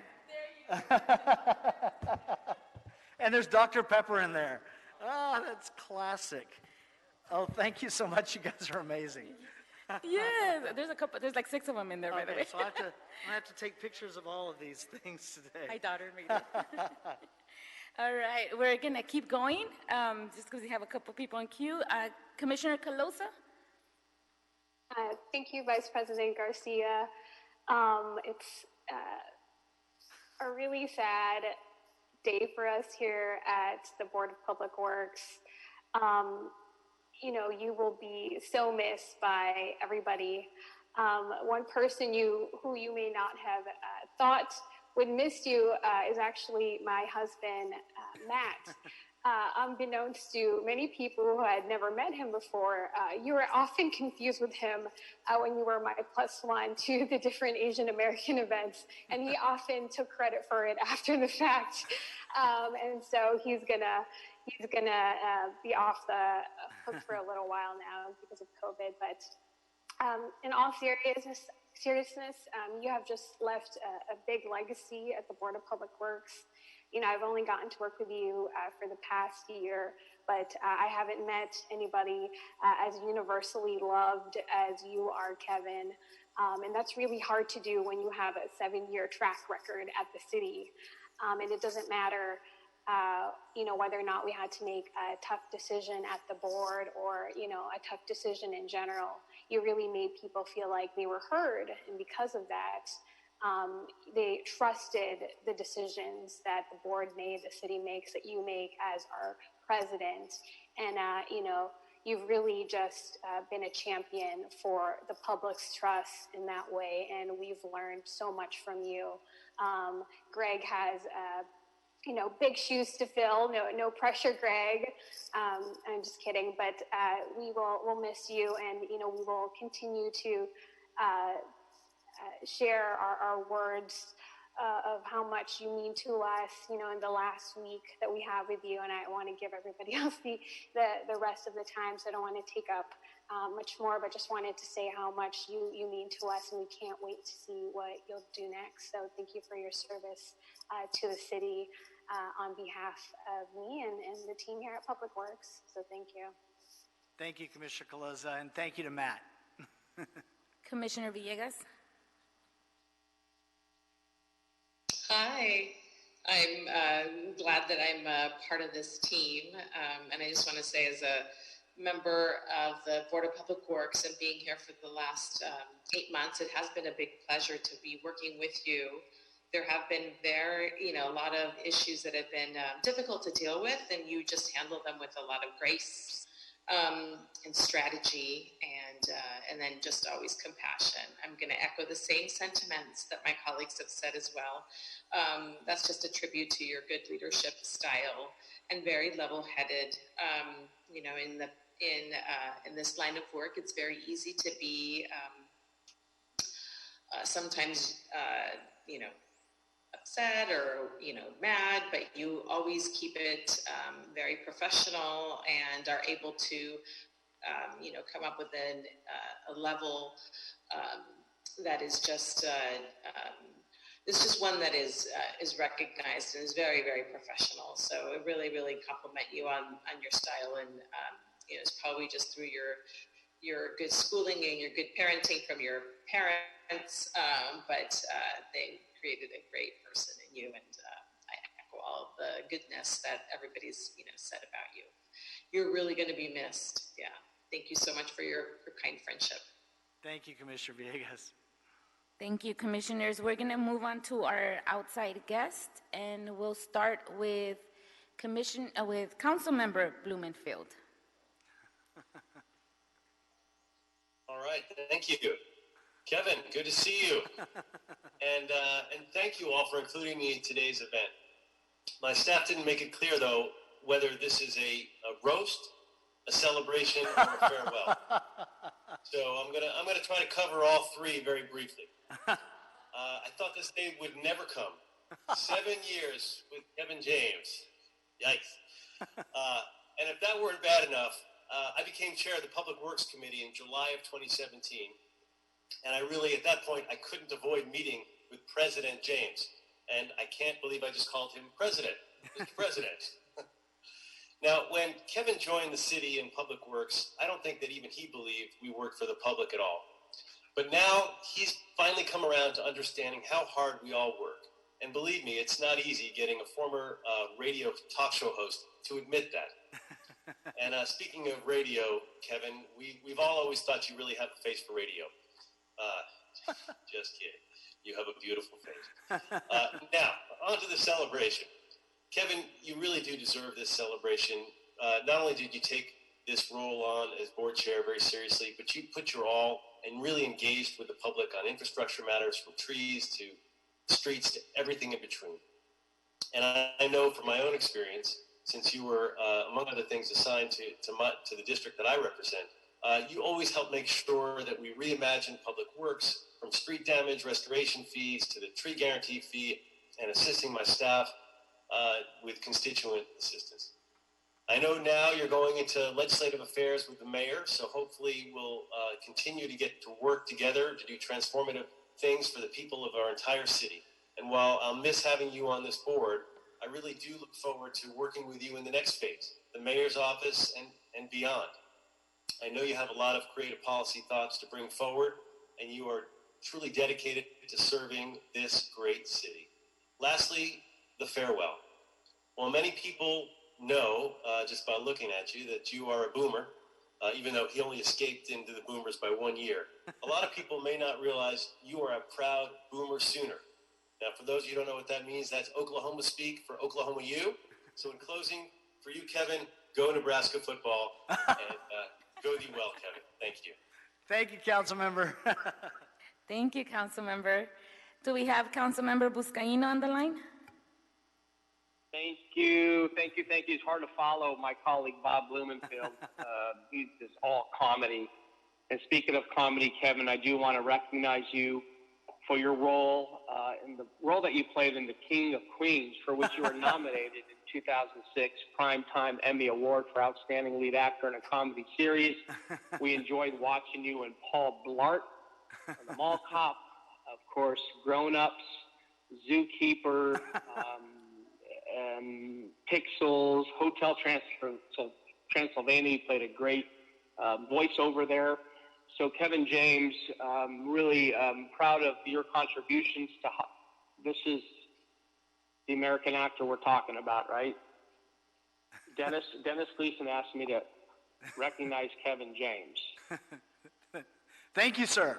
Oh, okay. All right, let's pull back. The Kevin James that I know is not the American actor. The Kevin James that I know is an individual who's given so many years to our city and will continue to serve City Hall under the mayor's direction. Kevin, I can't thank you enough. My first chairmanship was in public works, and we've done some great work together. And you served as the president of course, the Public Works Commission. I want to thank you. You are assigned to Harbor. You're assigned to CD15. Thank you for dedicating all the public infrastructure works to my district. Of course, you prioritize CB15 at all times. Don't tell the other 14 council members, but thank you so much for your commitment to service. And Dennis Gleason reminds me, every time we field calls on infrastructure projects throughout our district, we say, you talk to Kevin James, not the actor, you talk to Kevin James, the Public Works Commissioner. And I would say almost every time we had just positive feedback on your relationships and your dealings with individuals who have public works issues and projects, and the fact that you also played a key role in our Film LA. You've taken that and expanded that role to be one to emulate throughout the country and ensuring that production remains in the city of Los Angeles. So Kevin, my brother, I appreciate you. We appreciate you. Happy retirement. Just kidding. I'm looking forward to working with you on the legislative side of things across the hall. I know we're going to do bigger and better things moving ahead in our city. Thanks for your service to the Bureau. God bless you. Thank you, Councilman. Thank you, Councilmember Buscaino. Fernando, did we get a confirmation? Nope. Okay, we're going to move forward then.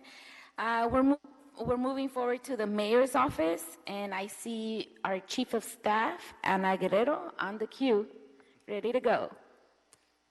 Good afternoon, everyone. Glad to be with all you virtually. Kevin, you and I have come a long way in the past 8 or 9 years.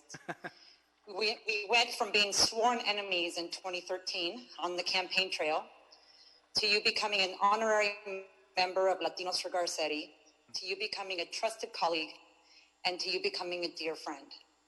Over the years of working together, I've gotten to see both Kevin James, the public servant, and Kevin James, the human being.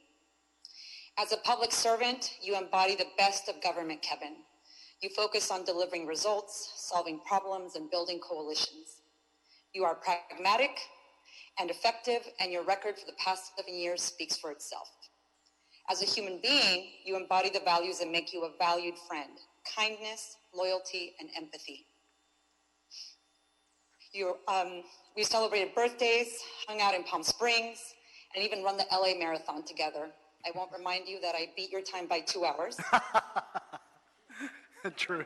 I'm Maybe so 1 glad hour. we got, true, I'm not lying, 2 hours. I'm so glad we got to know each other.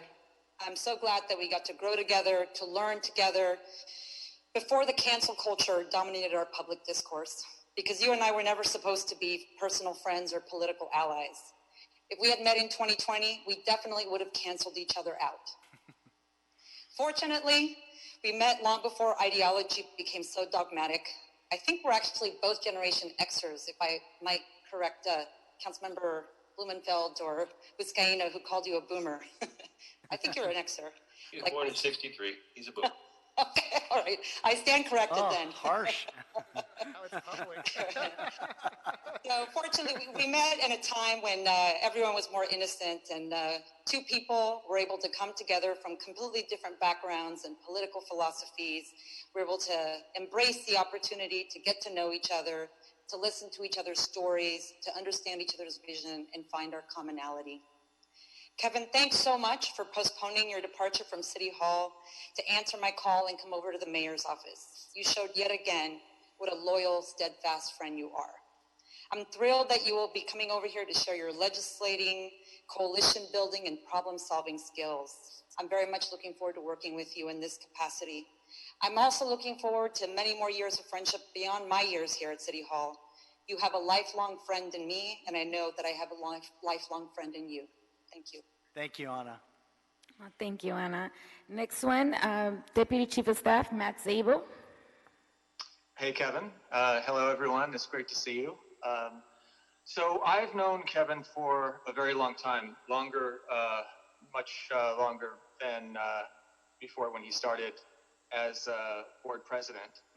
And I'll just say, as a member of the very first Board of Public Works of the Garcetti administration, it was very enjoyable. I very much enjoyed watching Kevin's transition from a relentless critic of the incompetence of the bloated public sector to one of the city's and one of the department's strongest advocates and promoters. And it happened quickly, and I was actually very surprised how quickly it happened.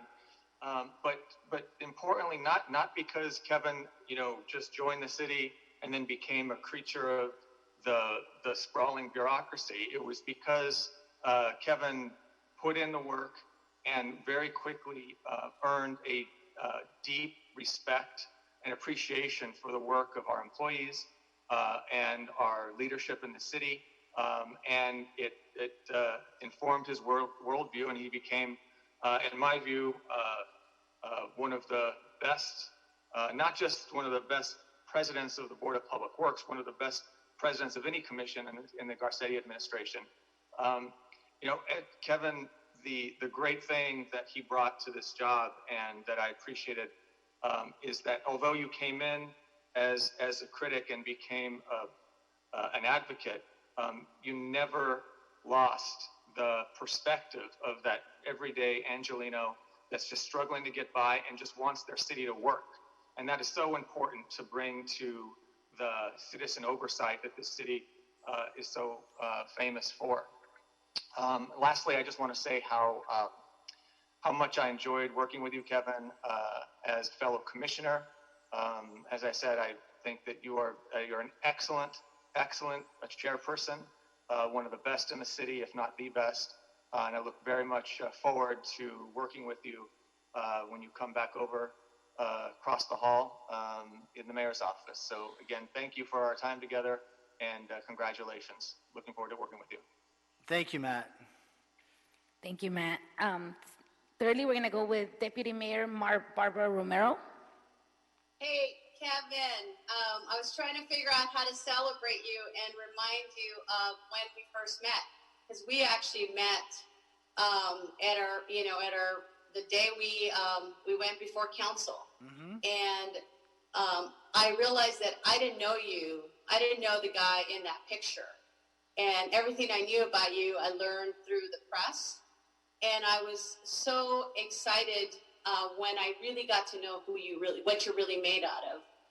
Because it became very clear really soon that, like everyone has talked about, is you were willing to roll up your sleeves and get to work. And what I value most about getting to know you and getting to work with you in these past 7 years was your openness and willingness to understand the issues. And no matter how big or how small the issues were, you attended to the same respect and courtesy and thoughtfulness to addressing and trying to solve and come to a resolution for every issue, Kevin. I'm really, I think what I'm going to miss most and what I think one of your legacies as president is going to be is that you care deeply about doing the right thing for people and about serving people like Matt alluded to. So I'm going to miss the, the thoughtfulness and the conversations that we had around these issues, big or small, and your leadership that, there was times where things were hard on my end. I could just turn on, like Matt says, I enjoy your deliberation process, how you allow for issues to be resolved in the public, and you allow that transparency in the public works room. And I really, when I needed inspiration, Kevin, I would listen to that to remind me of what matters and what's important and, what we have the responsibility here in the city to do. So I thank you. You've become, on behalf of the mayors of city services, we are going to deeply miss you. We're still going to have you on the other side, but now we have to share you with all the departments. So I just want to say that it's been a blessing to get to know you and to become a friend, and that you're family to all of us now. And we're really happy on this new venture that you're pursuing.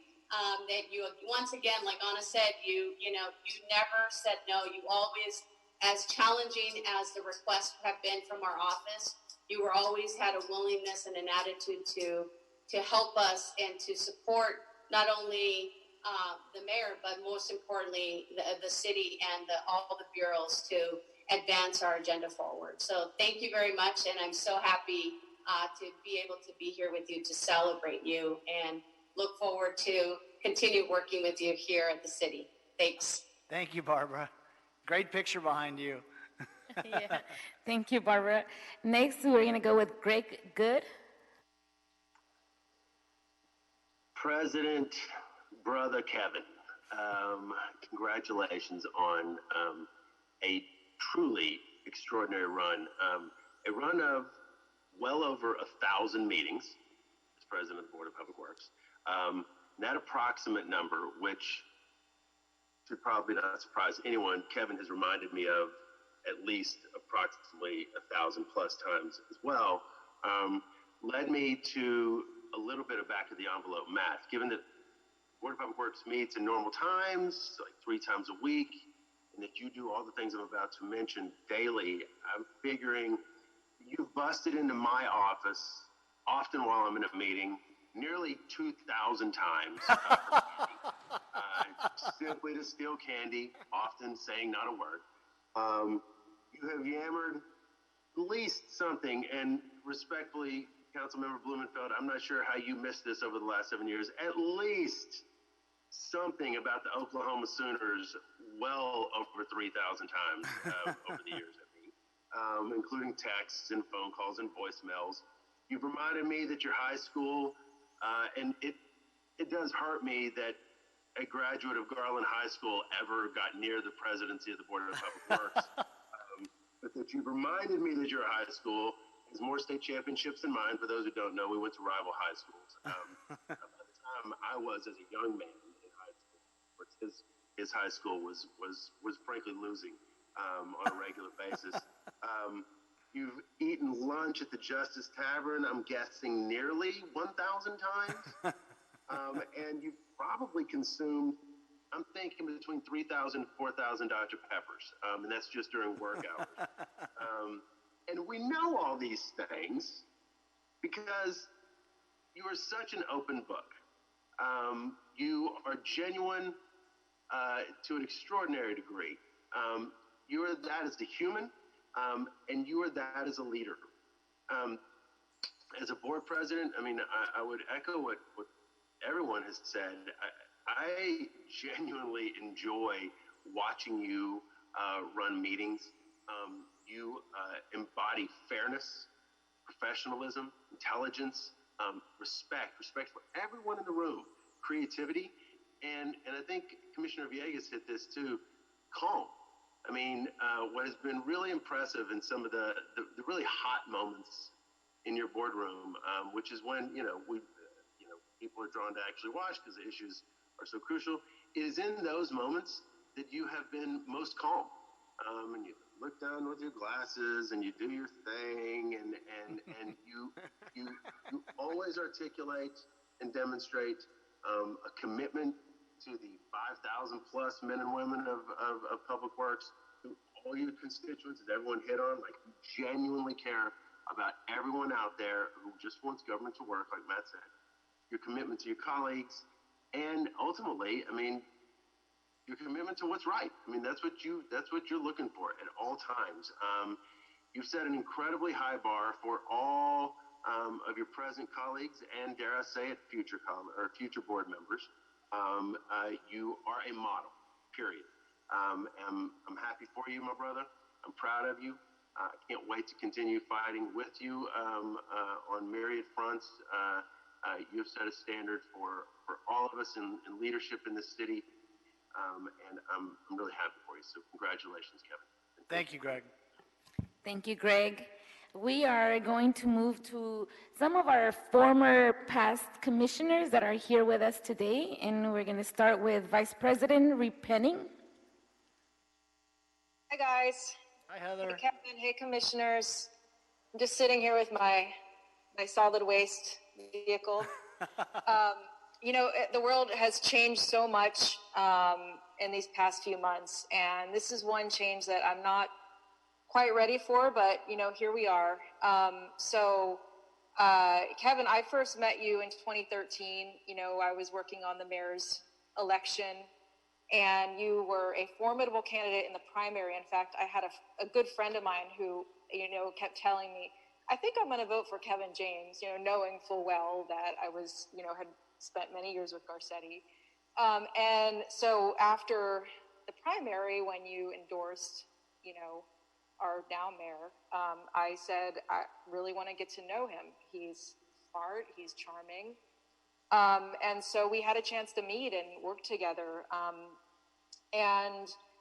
I never imagined that we would have a chance to work so closely together as we did when I joined the board. And those were some really great years. Thinking about what words I would use to describe you, fair, honest, hardworking. You've made a difference for people in our city. You've strengthened city services. You've made our city a more fair and equitable place for many people, including Public Works employees. And you've made a difference. I know you're not done, so I look forward to see what comes next. Also, now that I've gone over to the dark side, LA Metro, I want to thank you for the many street closures and other work that you've shepherded through. I will see you when we're allowed to get together again in person on the dance floor. Disco night at Oil Can Harry's. Meet me there. Thanks, Auda. Thank you, Vice President Garcia, for allowing me to join. Thank you. Thank you, Heather. Congratulations. Yay, thank you, Heather. Nice to see you. Our next former Vice President, VP Cabello. The floor is yours. Thank you, Vice President Garcia. Good to see you, and good to see everyone. I've missed everyone a lot. KJ, what can I say that everyone hasn't said, but I'm going to say again? Yes, we started as enemies. As Anna said, we became friends, then we became colleagues, and you are completely my brother. And you did have a lot of skeptics. Myself was probably the first one. And I could tell that not a lot of people thought you could do the job or were skeptical about your motivations for the job.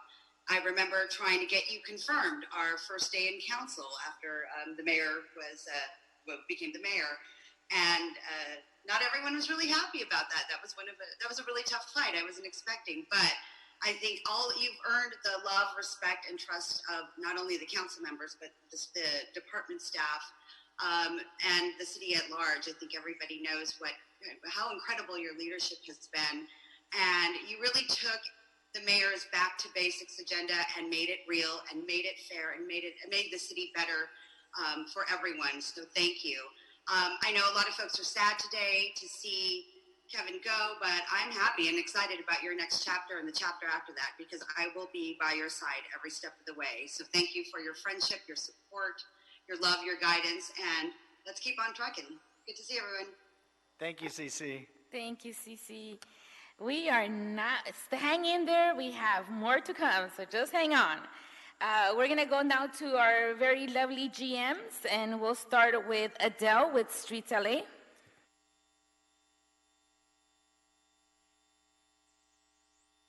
I see you, Adele. Adele? Hello, everyone, and I want to say, Kevin, I think you can leave Public Works because we figured out how to pave the street level with the manhole.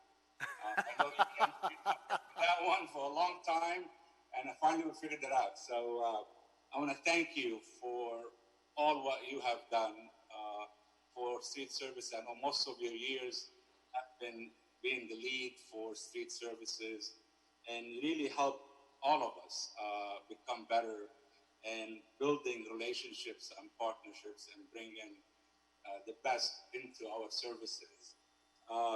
You inspired people to go beyond, to think outside, but I think there's three things that you always were able to keep in balance: serving the mayor and the council, serving the constituents, and serving the employees. You did that eloquently. You never compromised one. You ensured policies and going back to basic services and delivering the best services we can for the mayor and council. You did that in great pride. But I think you were able to listen to the community relationships. You know, we were able together to, you know, deal with the issues of trees and sidewalks, and we're able to bring, and as at the board, you were able to really deal with a huge issue about trees and how we can really change a relationship and become advocates for trees and the policies that you brought forth. I know the councilman said that your work was between streets and trees, so I feel special. But Kevin, you were very special to me and to the staff in Streets LA. Every person that had a pleasure to work with you say great things about you. You always respected staff. You always empowered staff. You always prepared staff to be the best that they can. I'm proud of all our relationship. I'm proud of our friendship. One thing I have to do is I burned all my orange ties. And I bought red ties, and now I have to go buy cowboy blue ties. I don't know. I need to figure that out. But Kevin, you know, from the staff of Streets LA, I know I have Keith and Fred here, but on behalf of the men and women of Streets LA, I want to thank you for being a champion for us, a champion for the community, a champion for the environment. We wanted to, you know, whatever we give you is not enough, but I wanted to present you a few gifts that remind you of the work you've done and accomplishments you've made. So I want to send these over to you. I did it by text, but the first thing is a capture of all pictures while working on projects in Streets LA. I know you love tree trimming, so we picked the best tree and a crane trimming the tree. So this is for you. I know you wanted a part of the trees. This is a dead tree. We didn't cut it down. It was dead when we took it down. And it says, Kevin, you're our hero. And last thing, I want to give you a piece of the street of LA. And this is one for you to keep. But if you get upset at anybody, you can use it as a weapon or whatever you want to do with it. You know, Kevin, I think to me, you're the example of leadership. You always were professional. You always were there when we had an emergency. Doesn't matter what. Even after when we had a sewer collapse, you were there at middle of the night with rain pouring. When we were down in the community planting trees, you were with us. When we had the protests in downtown LA on Saturday doing cleanup, You were down with us. I know you lead by example. I salute you. I thank you. And I know our path will cross. And I know the city is a better place because of you. Thank you. Thank you, Adele. Thank you, Adele. We're going to move to Norma with Bureau of Street Lighting. Hi, Norma. Hello, everybody. Hello, President James and everybody. It's so good to see everybody. I miss everybody who I see on this call. A lot of faces, familiar faces. So first of all, I wanted to say, as always, this is one of those bittersweet moments, and it's so weird doing it remotely. Makes it even stranger. But I want to say that from all the men and women from the Bureau of Street Lighting, I want to give you our deepest thanks for always being there for us and working tirelessly for Public Works. We're saddened to see you go, and we want to wish you the best in your new assignment. And I know wherever you go, they will be lucky to have you. Your work ethic and tireless effort to make sure the city works for everyone is commendable and something that I personally admire. And those traits seem to be what a lot of people are talking about. All the speakers are referring to. So nevertheless, you will just be around the corner. And I know we will always be your favorite group to work with, but I won't tell anybody. So good luck, and we will definitely miss you in the Public Works chambers. See you around. Thank you, Norma. Thanks, Norma. Next, we're going to go with Gary with Bureau of Engineering.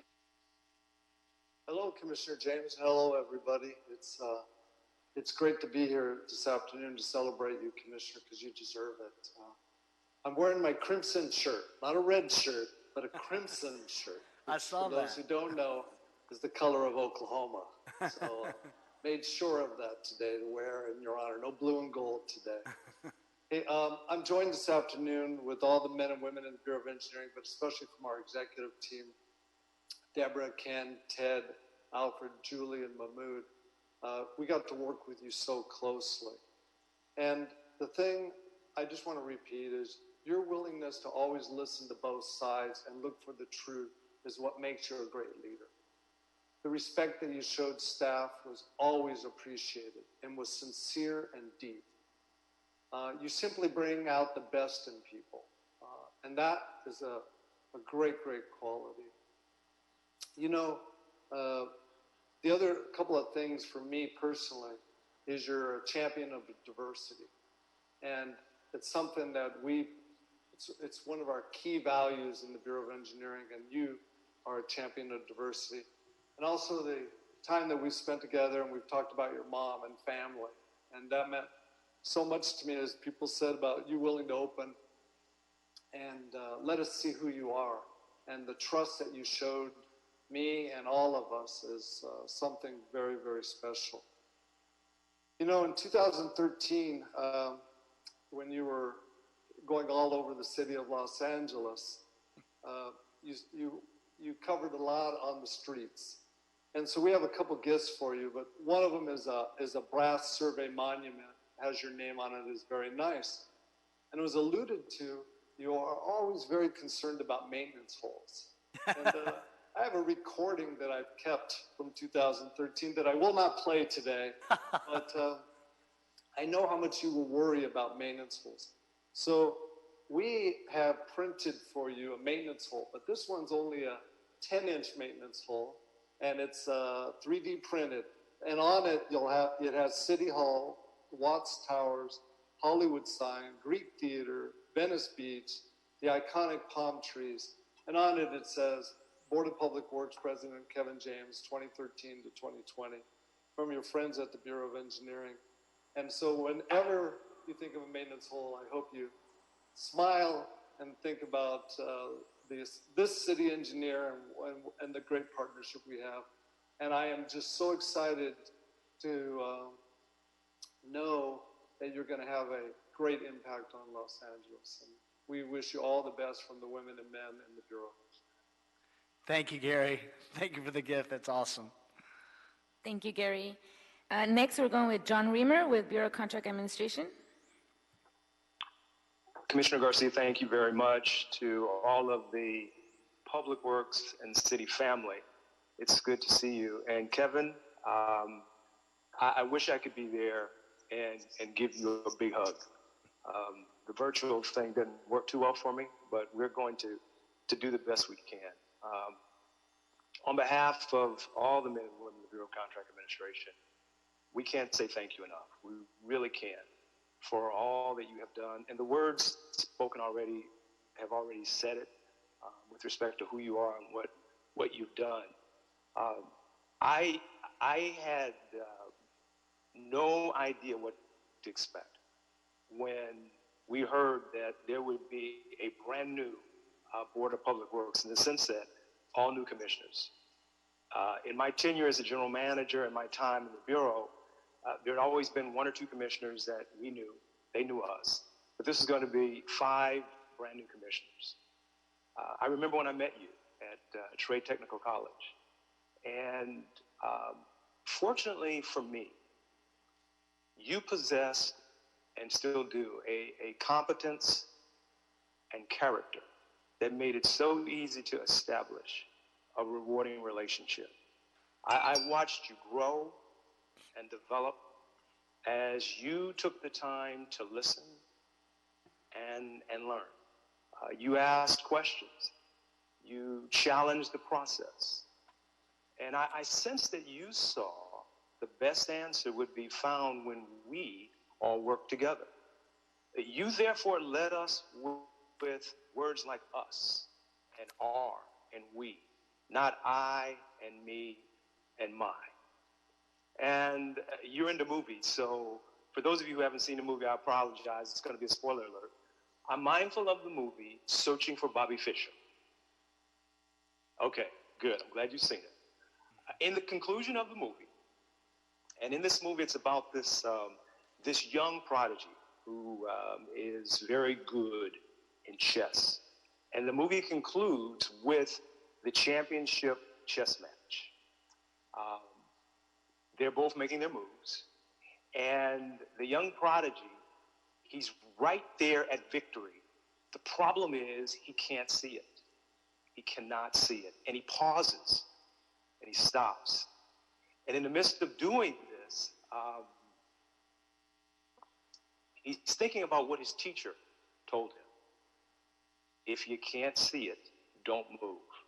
Don't move until you can see it. And he sees it. And in the midst of seeing it, he extends his hand to his opponent to offer him a draw, extending him the opportunity to share in the victory. The opponent looked at him like he was crazy and out of his mind. I mean, what could you possibly be doing? Look, you can't win. Go ahead and play. And so he makes his moves, and he wins the match. He wins the championship.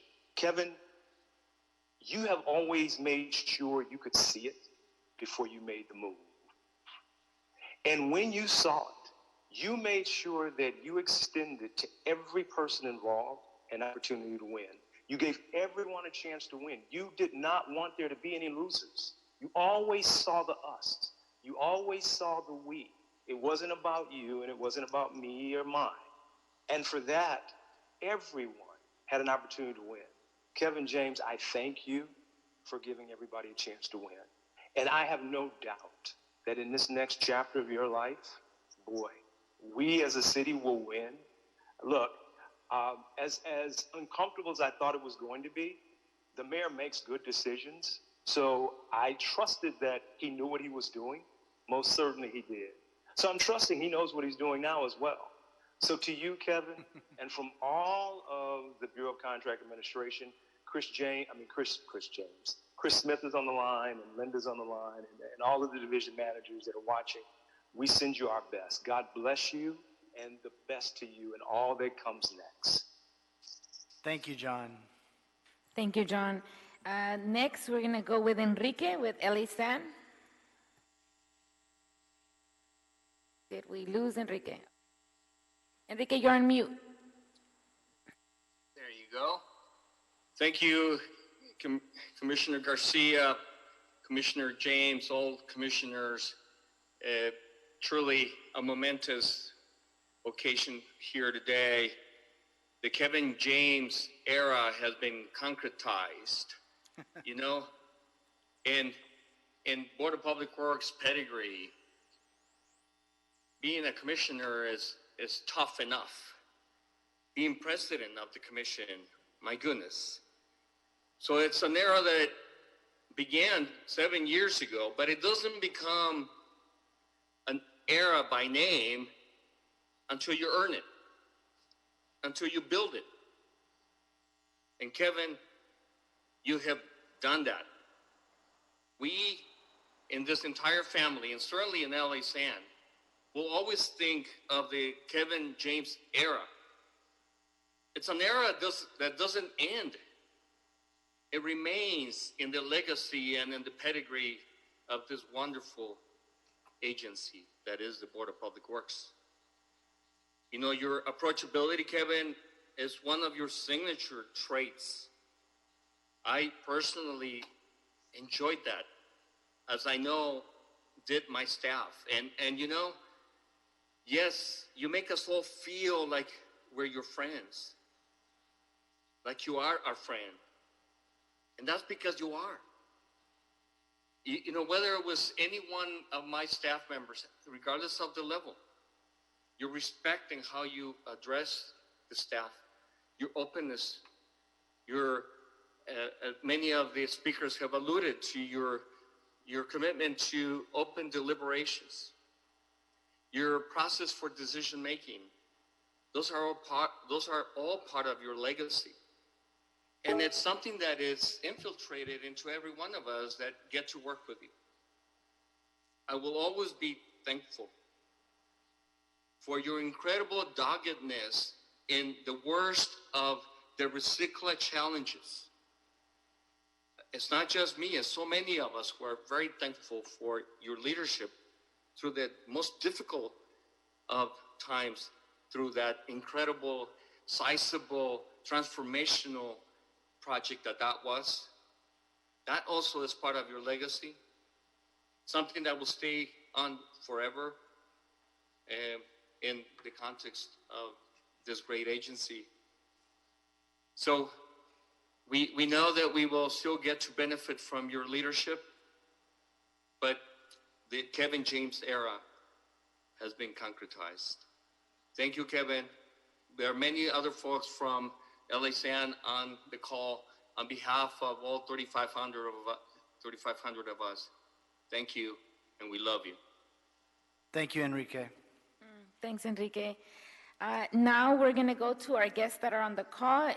Please, reminder, if you want to speak, to raise your hand through your electronic hand, by the way, not your real hand, down at the bottom, and Fernando will unmute you as we see them coming.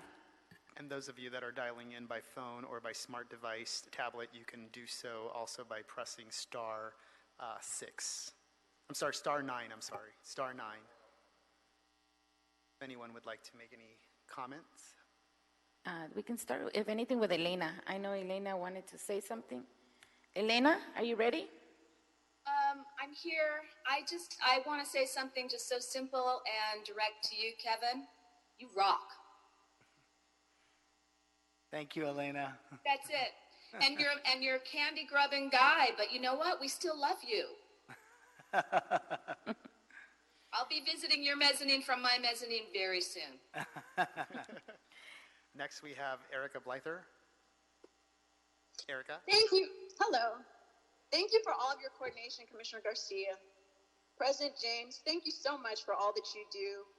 I want to thank you for always being fair, for always being respectful and professional. Thank you for always making time for petroleum issues. And I wish I could give you an appropriate parting gift like a barrel of oil, but instead just please accept our humble thanks for all that you do. Thank you. Thank you, Erica. Rachel Malarich, are you on the line? I see her. I am. Thank you so much. When I came to the city, I just felt so welcomed, President James, and I too am sad to see you go.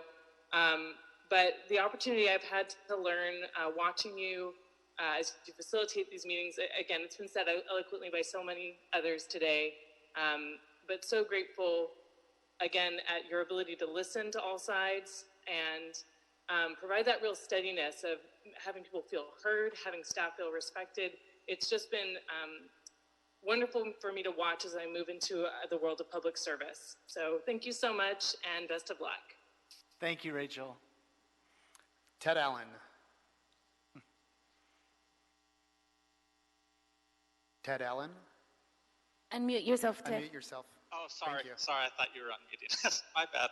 I wanted to say, I think it was Councilman Blumenfield that made the joke about, is this a roast or not? And this meeting would have been a lot shorter if it was a roast, right? Because I wouldn't have been able to think of anything to say. But I definitely want to reinforce all the things that have been said about professionalism and calmness. And, I think you've been a mentor to a lot of us, and definitely city staff appreciate the way you've always treated us respectfully and considered our opinion, and the way you've always considered the public opinion and conducted such professional meetings.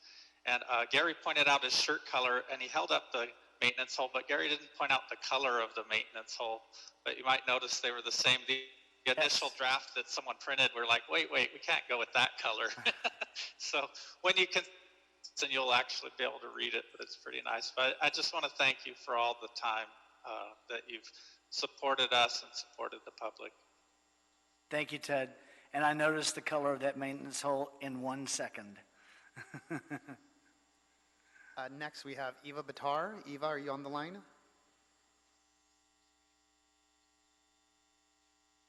There you are. Eva?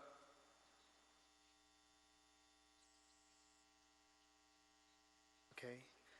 Eva's on the line, but maybe let me move on to the next caller. Eva, we'll come back to you in a few minutes. Lisa Mowry. Lisa? Thank you, everyone.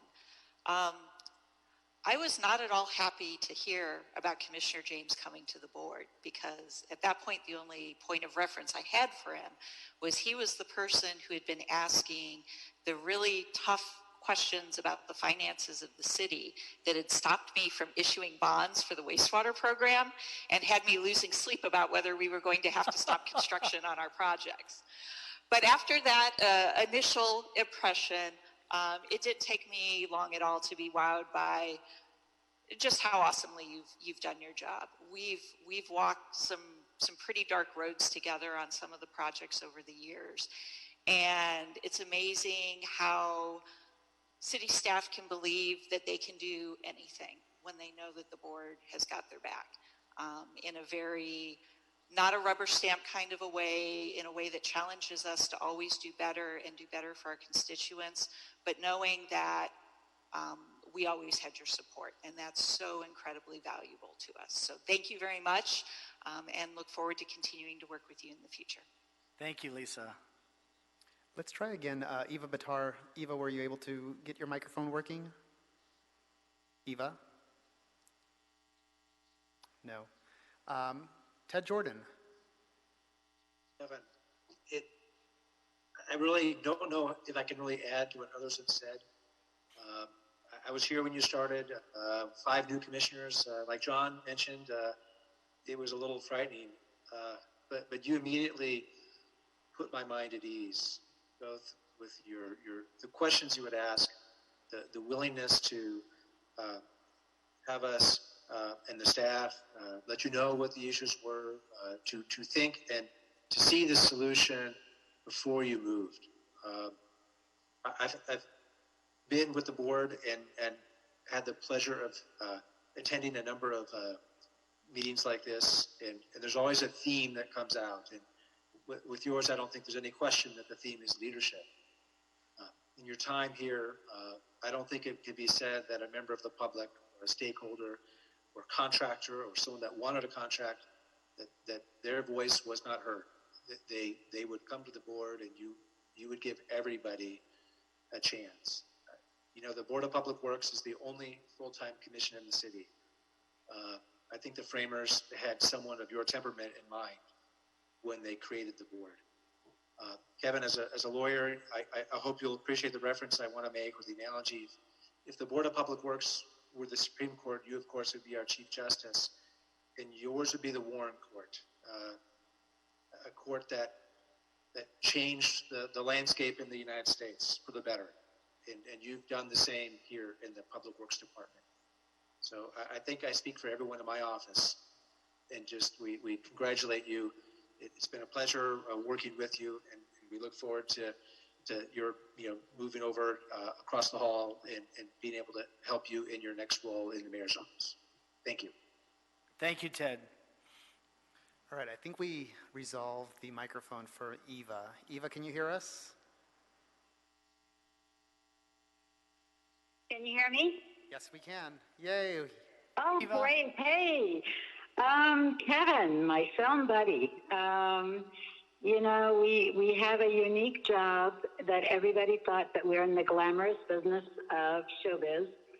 And it's a lot of work. And I don't know of anyone, I've had 8 bosses before you, and I don't know of anyone who understood this assignment like you did. You backed me up. You were my friend. We went to events together. You heard out everybody, and you have been the most fair human being I have ever worked with. I thank you for your friendship. I thank you for your knowledge. I thank you for everything that you have done for filming. If it isn't for you, we would not be a $56 billion industry today. And because of you, we have grown, we have expanded, and we have been together throughout the 7 years. I thank you for your friendship. I thank you for your guidance. That's all. Thank you, Eva. Last call or last person is Mr. Paul Roch. Yeah, hey Kevin, just very quickly, I wanted to say thank you for always being there for OCB and supporting not just myself, but all of our staff, and always being a friendly face in the hallway whenever we'd pass. It was always a nice hello, and that's greatly appreciated, and for signing so many of our contracts over the past 7 years in such a timely manner just to help us process it. Again, thank you and good luck. Thank you, Paul. Thank you, Paul. And now we're going to our Kevin video's farewell video. Oh, I have a farewell video before I speak. Before you speak, hang on. Very exciting. I don't think I saw anybody else's hand up. If you still want to speak, you could put your hand up, electronic hand up. But I don't see anybody else. Other than that, enjoy the next video.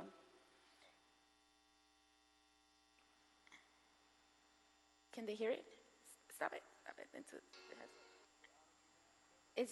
Should have a song. Stop. Oh, wow. I know. I look so much younger. You're here.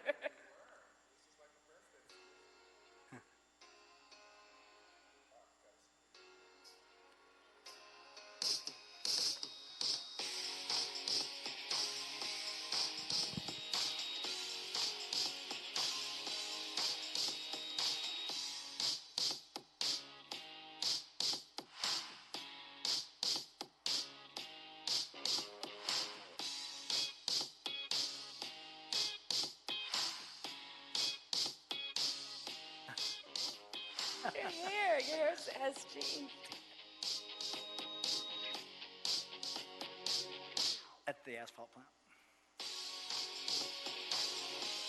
That was when yes.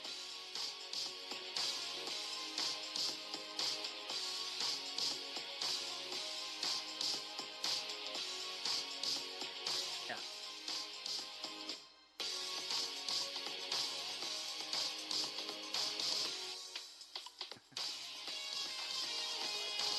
I remember that.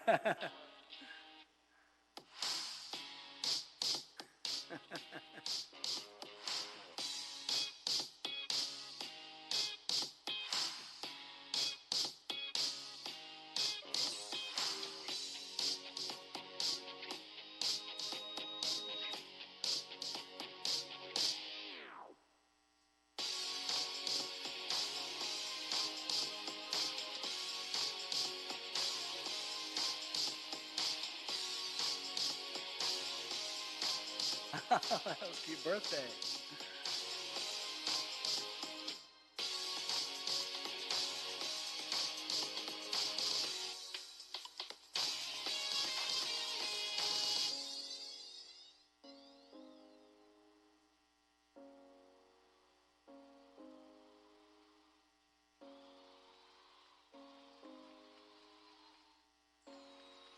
first tree saw it. Brownfields near the river. So.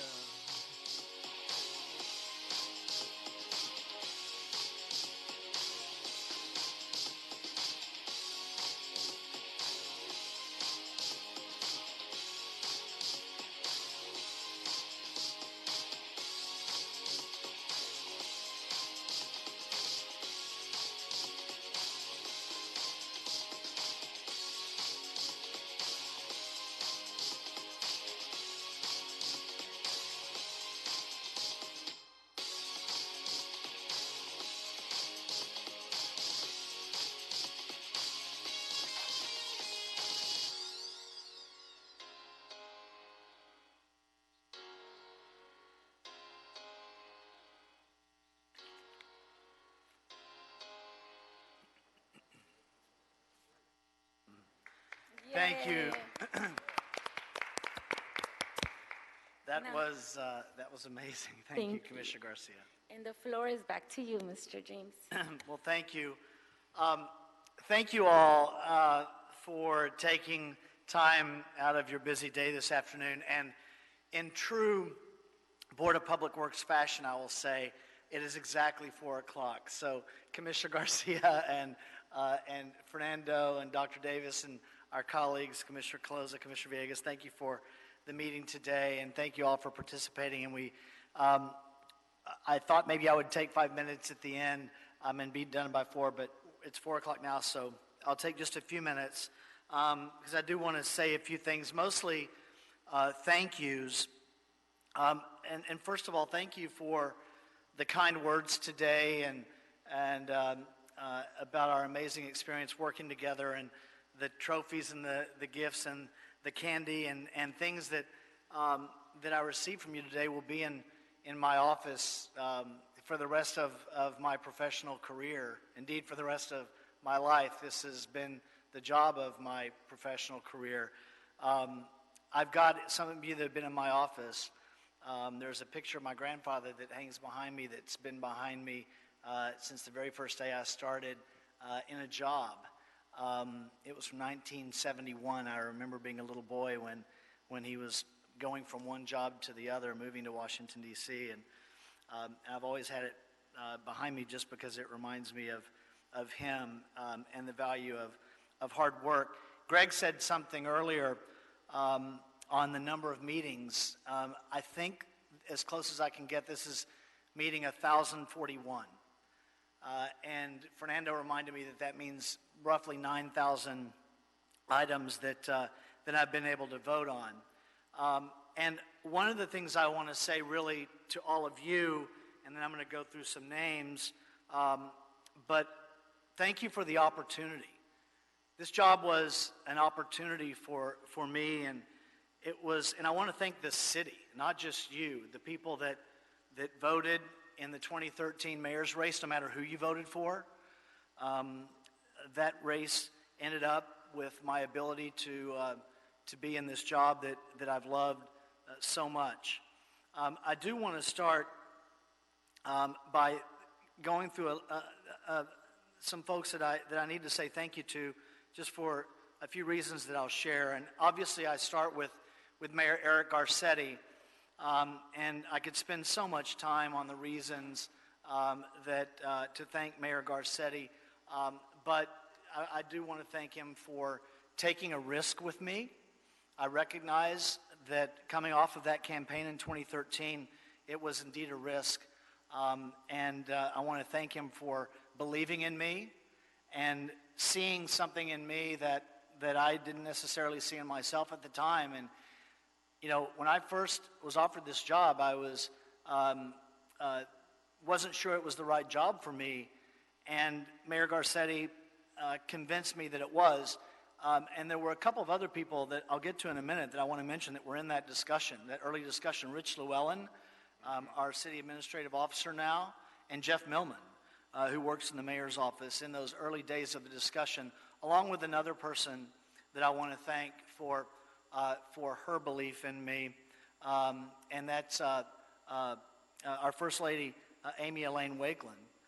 And then we go to the next person that has been instrumental in my my career here, and that's our Chief of Staff, Ana Guerrero. You know, one of the things I used to joke about, and now that changes after July the 6th, although I think it's true, there were 3 people in the senior aspects of the administration that had the same title as we did on day one. It was the mayor, the Chief of Staff, Ana Guerrero, and myself. Even Commissioner Davis, even though we've been on the board at the same time, your title changed during those years when you became President Pro Tem. That's true. So that didn't happen with me, and so it changes now, and I'm very excited about it. Ana, I want to thank you for all the hard work that you've done on my behalf over these last, really more than 7 years. And then Rich Llewellyn, as I mentioned, thank you for working to talk me in to this job. And then I want to mention former Commissioner Cecilia Cabello and Heather Repenning. Cecilia mentioned it in her comments today. Heather and Cece had hard work to do on July the 30th, 2013. That was our confirmation day, and there was a lot of discussion around my candidacy and around moving me into the Board of Public Works, and it was healthy discussion that I'm proud of to this day. It's available online. The press has looked at it more than once, and it's a confirmation hearing that I think was good for the administration and good for the city. And I know that Cece and Heather had to work really hard behind the scenes to deliver the results that they did that day, along with Ana Guerrero and Jeff Millman and the mayor and the First Lady, of course, who sat on the front row that day. Then you remember the people that offered their help to you in the beginning. I'll never forget, and I've told him this, Sergio Rascon from Laborers Local 300 and Ernesto Pantoja, who works with him. After I was nominated, they extended a hand and said, hey, Kevin, we want to support you, but we want to take you to lunch and visit with you before we make that support public. And we did that lunch, and we've been partners ever since. And once you have one leader like that that supports you through the nomination process, then others step on board, and that was also important in resulting in my confirmation. And then there are the people that on day one that reached out their hands to me and said that they wanted to offer their assistance to me. And one of them is somebody that I've become such great friends with, as many of you have. She's been in the news in just the last 2 weeks, and that's Capri Maddox for the work that she's done. Capri came to me as my predecessor and said, look, I just had the job that you're entering. If you'd like to sit down, I'd love to sit down with you and offer my assistance. And she offers that, she provides that assistance to this day. Capri has been a partner and an ally and a close friend and an advisor and somebody I can bounce stuff off of, just like really everyone else I've mentioned. And Capri, thank you for stepping in on day one. Valerie Lynn Shaw was on this board, I think, 17 years. Valerie Lynn Shaw invited me to her home, and I sat there for hours one afternoon with Valerie Lynn Shaw over lunch and over files. And we talked about what this job meant and ways to be effective. I want to thank Doan Liu, the first deputy mayor that I worked for a couple of things. One, just helping me onboard to the city and the original 5, as it was referenced when Matt Szabo and Barbara Romero were commissioners. Doan Liu is our first deputy mayor who helped onboard us. And Doan, thank you for the belief in me, and thank you for the assignment of some of the sports work that I've been able to do with the LA Sports Entertainment Commission over the last several years. Matt Szabo, Matt, you know, my brother, a close member of my community, as Matt referenced. You know, we've known each other even years before I entered a campaign for mayor, and Matt has always been intimidating because he is, as every one of you know, just fiercely smart and understands municipal government like nobody else. and has been great to have Matt, such a close partner and friend and seatmate. And I've been so thrilled to watch, Matt, your advance through this administration to this day. Barbara Romero, I remember the first day I met you. I remember the first moment. I remember the cute outfit that Brady had on, and it's been amazing to watch your son grow over these years, because it reminds us of the passage of time.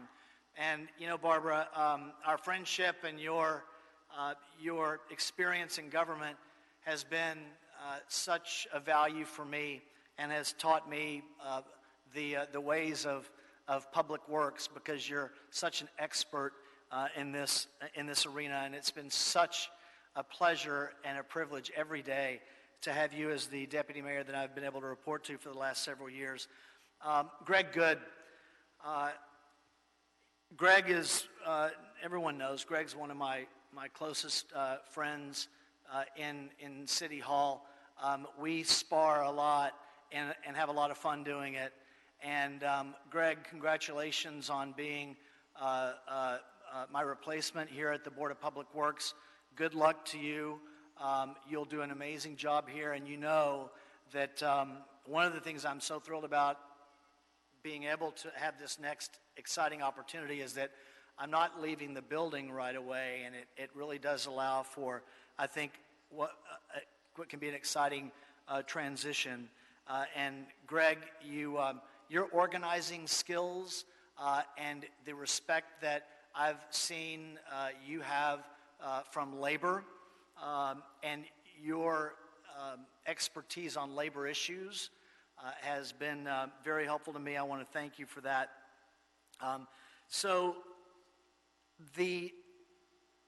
We have a very special group of general managers at Public Works. Our general managers are unbelievable, and it's demonstrated by their record, their tenure, the responsibility that they've been given, and the amount of work that they do beyond being a general manager. So I want to thank each and every one of them. Adele, you have taken street services and turned it into an environmental agency. And everybody, not only in the city, but in the region and the state, notices it and knows it. And they appreciate you for that. And I know that you do it with a great team that you have around you because you all believe in each other. Enrique, you're an international leader in your field. And your ability to run a major organization and face, as you mentioned in the kind words you said about me, we all face challenges in these 7 years. And the way that you stepped up and have managed after the LA Times story that, as the mayor has always said, one of the reasons he gets so many awards and is so respected around the world is because he is the mayor of metrics. He is the mayor of data. And data tells stories. And sometimes, as the mayor admits, those stories can be embarrassing. But those stories reflect where better work needs to be done. And Enrique, the way you stepped up after the Times Metrics data story on equity services around sanitation to correct and make improvements where the opportunity existed is very much respected and appreciated.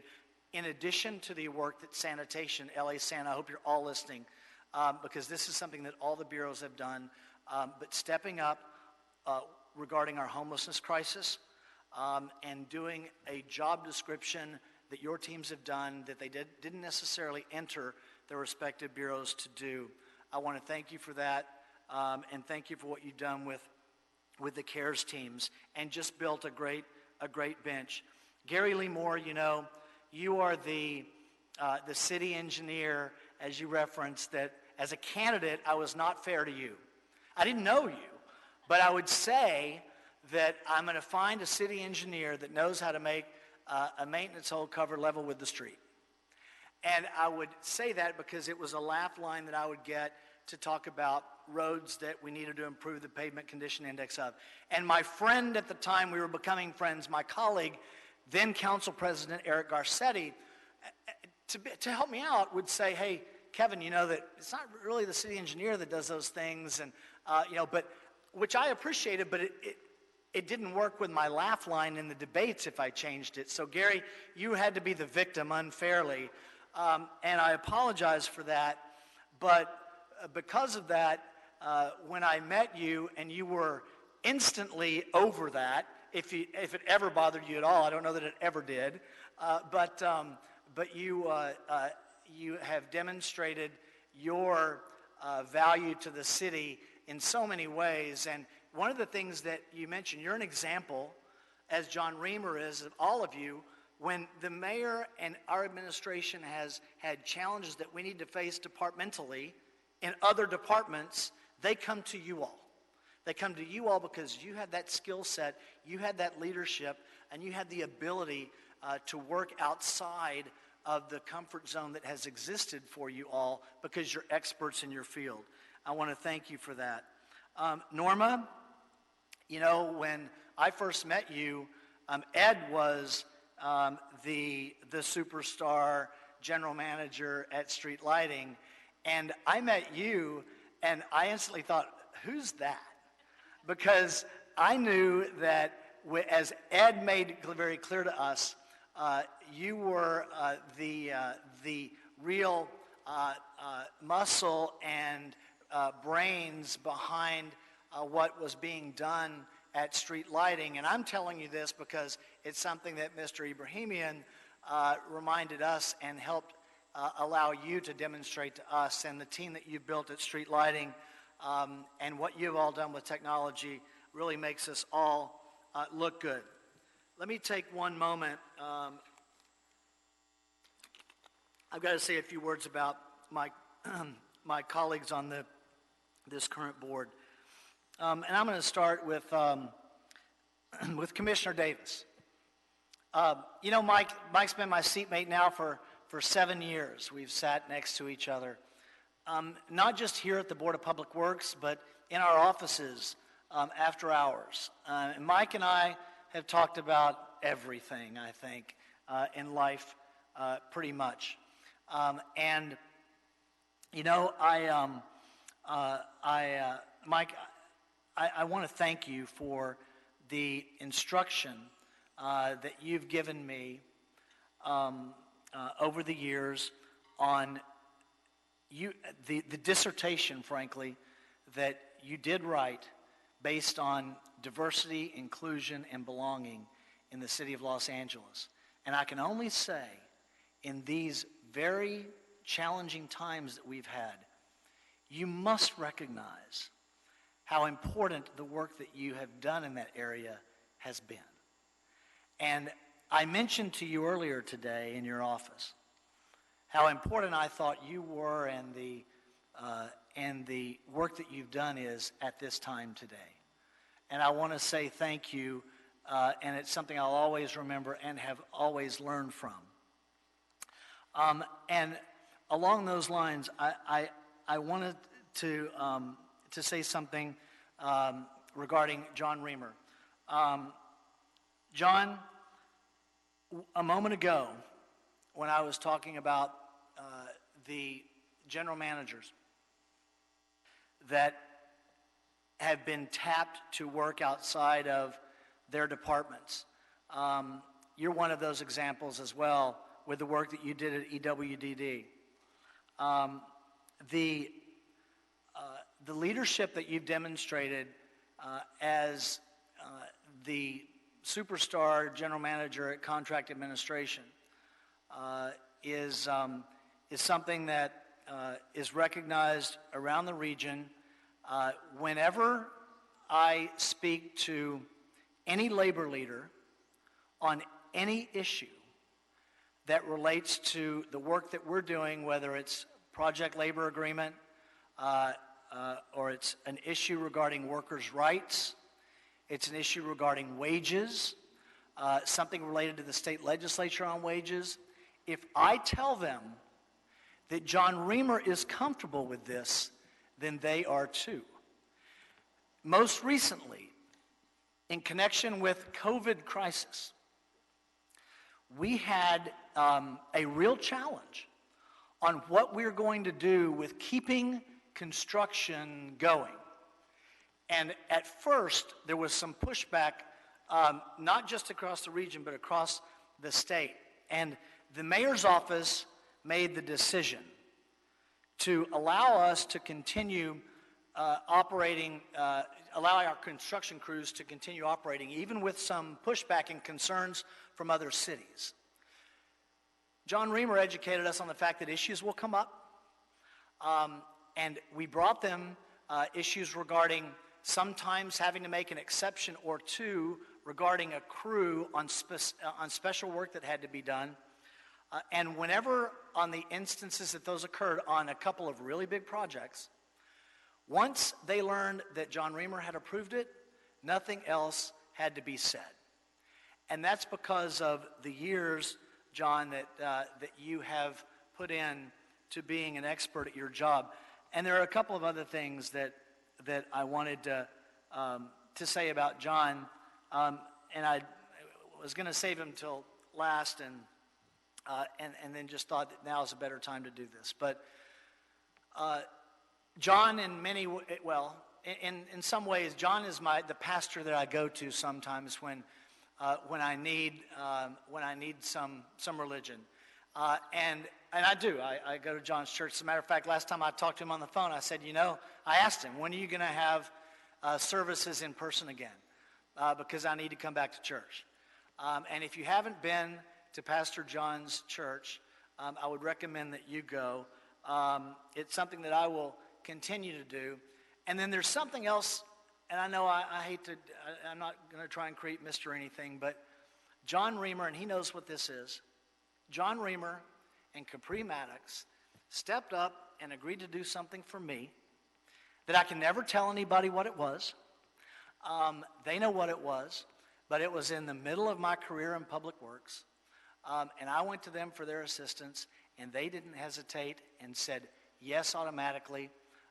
And I want to thank you, John, for your belief in me. A second thank you to Capri for your belief in me, for something that only the two of you could have done for me at that time. With that, let me go back. And so, John, thank you. With that, let me go back to my colleagues. Commissioner Garcia, I've told others, and I'll tell you, you're the salt of the earth. I have so many things that we've done together over the years. Spending a day with you and your family and your husband, riding in the back of what car were we in? A Mustang? With a 5-year-old, yes, for a Christmas parade. That was some of the quality time that we got to spend together, related to the city but outside the office. But watching your sensitivity towards the issues and communities that have sometimes been unheard or left behind has been just a great experience. So I want to thank you, and thank you to your husband for lending you to us for the time that he does, because I know how much time that you put in here. And thank you for the advice along the way. And sometimes you're an amazing translator for me. And thank you for the translation services. I'll always need them. Commissioner Caloza. Oh, wow. I was like, where is you? You referenced your husband, Matt, and the times that we've had together at various Asian American community events over the last couple of years. And I want to thank you for being really my ambassador to such a critical community in our city, and not to mention all the fun that we had along the way. And I've mentioned this to you before in the presentations that you give, and that's something that I've missed about not being able to be in here live, is the people that we've been able to honor in presentations. And Jessica, it's something that you have such a special talent at doing and recognizing and acknowledging others. And I want to thank you for that, and for being such a quick study at the issues that come to engineering. Commissioner Villegas, Oh, okay.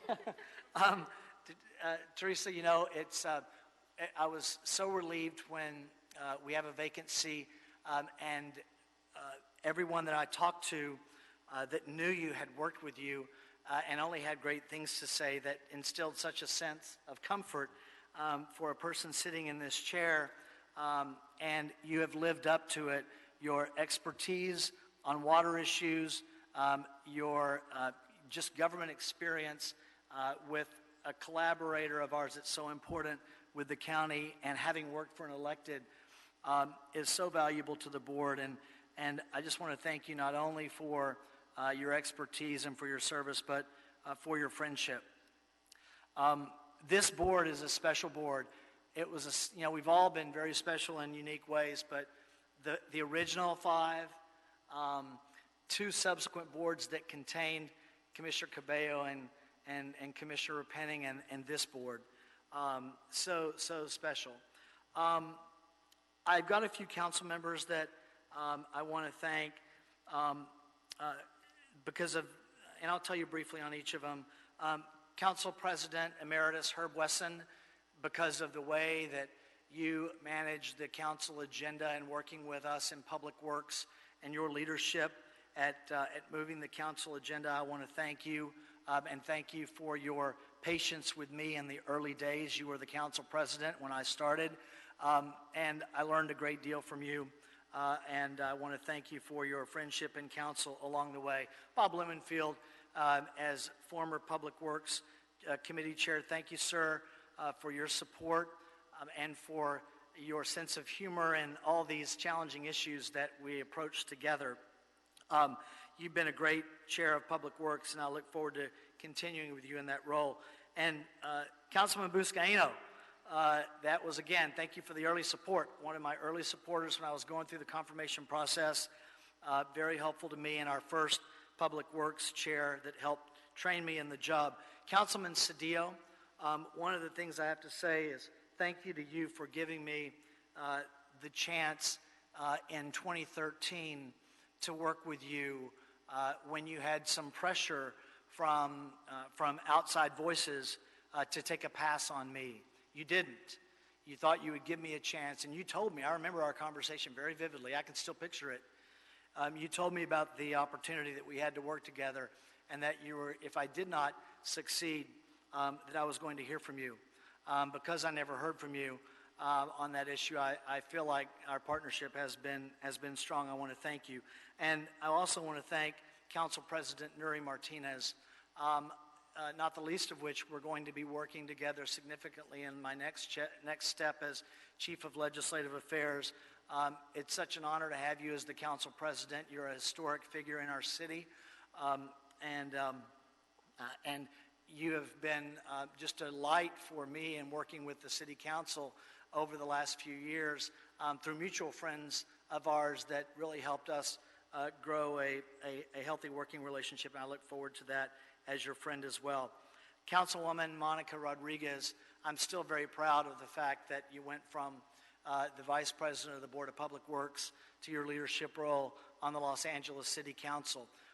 You were a seatmate for almost 4 years, and someone who we had very detailed discussions on policy matters and items before the Board of Public Works, and I want to thank you for always holding your own. It's something that you're known for, and being able to be a real influencer on the items that we worked for together. Thank you. Keith Mose. Keith, you know, there are people that in this job that you need to go to and depend on.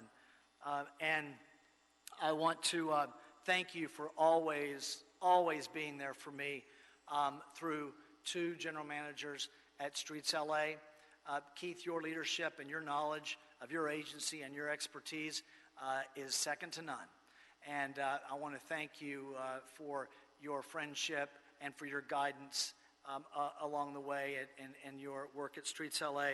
Greg Spots, you are in leadership at Streets LA, somebody that I've depended on. I want to thank you.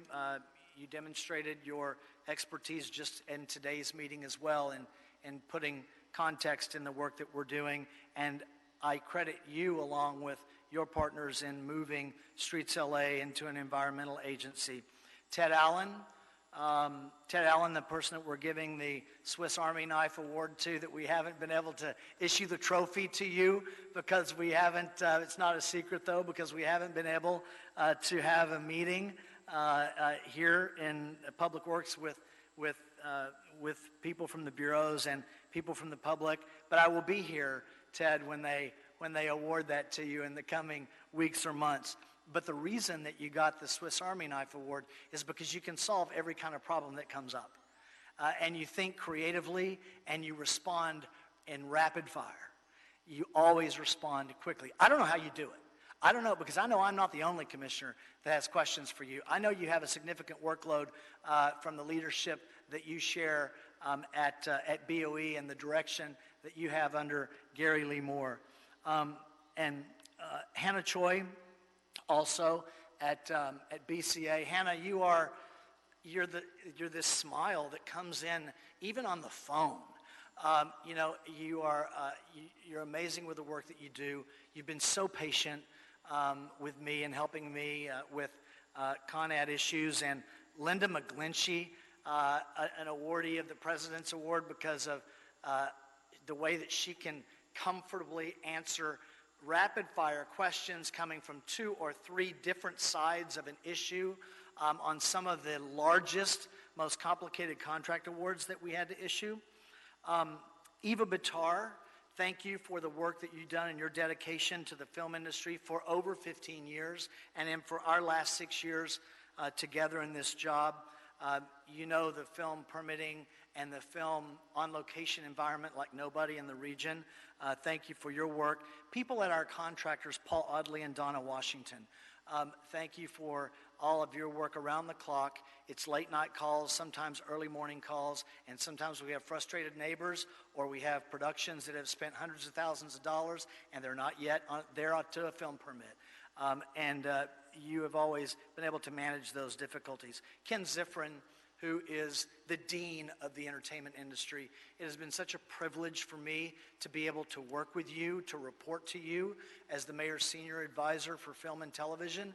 Everyone in the industry, everyone, from studio heads across the board, completely respect you on every aspect of the work that you do. And it's just been a privilege for the years I've been able to work with you.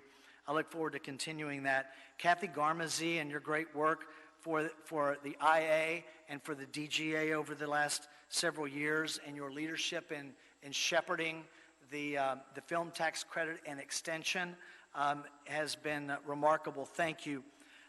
Kathy Schlossman, who is the head of the Los Angeles Sports and Entertainment Commission, as the LA Times and Sports Illustrated and other Daily News and other entities have put out, always one of the top 2 or 3 women in sports in the city of Los Angeles. And to put that in perspective, one of the other top is always Jeannie Buss, who's the owner of the Lakers. So you get a sense of the reach of Kathy Schlossman and her amazing work. Ted Jordan. Ted Jordan has heard me say, maybe he gets embarrassed when I say it, but Ted Jordan is the best general counsel that a department can have in the city. We are the second largest department. We have a full-time commission that meets 3 times a week. All these different issues, advising the council, so many things that Ted Jordan does, and he has been here the whole time. Ted, you are somebody that you always want. I always want, and next to me when there's a legal battle. You've been an advisor to me when I have been a deponent in a lawsuit against the city. Strategies involving settlements, all kinds of legal issues relating to what we do in public works. Thank you for your work, Ted. Adina Hoppenstand at General Counsel for Sanitation, for that bureau. So many of the issues around Recicla that we've worked on together. Adina, you're a superstar. Dr. Campos, thank you for the one thing that we really wanted you to do the most when we hired you, Public Works Trust Fund. and look at what you've done with Public Works Trust Fund. How many times have you come before this board, and this board, no matter which conglomerate of this board, has talked about the amazing work around the reconciliation of the Public Works Trust Fund and the way that it can be used now. And it's such an important tool, and it's going to prove to be a really important tool as we go through this next fiscal year. That's beyond everything else that you do on the budget. The responses that you make when when the Mayor's Office of City Services or a council office or the CAO or the CLA, they send these difficult to answer questions on funding, and you provide a mini memo, sometimes a full one, on what their options are. And then I always get back a thank you, Fernando, and it was nice that you did it as quickly as you did. I know what hours you put in. I want to thank you for that hard work and some of the tough challenges that we've had to deal with staffing. So, we've all been in some tough issues together. Rachel Malrich, Mother Nature, as Combs like to call you when you joined. We're so excited to have you in the city of Los Angeles and to have you dealing with our urban forest and our tree canopy issues. You're a true professional who's earned the respect of the city and of the media, and we're very excited to have you here. Erica Blyther, you stepped in as interim after Uduak moved to the state. I want to thank both of you. Both you and Uduak. Uduak did a great job in partnership with Dr. Campos and others setting up, engineering, others setting up this office. Tanea Isagiri at the city attorney's office helped with petroleum and film. And look at where we are now with our former petroleum minister now running the state. Erica is doing a great job as interim, and that office is so important, particularly on racial equity issues and racial justice issues that we have going forward. And then finally, I have to say thank you to the woman who has worked for me now for many years, even before she worked here for me at City Hall. The woman that is the first woman I talk to in the morning often, and the last woman I talk to at night, who greets me when I walk in and says goodbye to me when she heads out, if she leaves before me. And that's the person, the matriarch of the Board of Public Works offices, Cindy Bassett.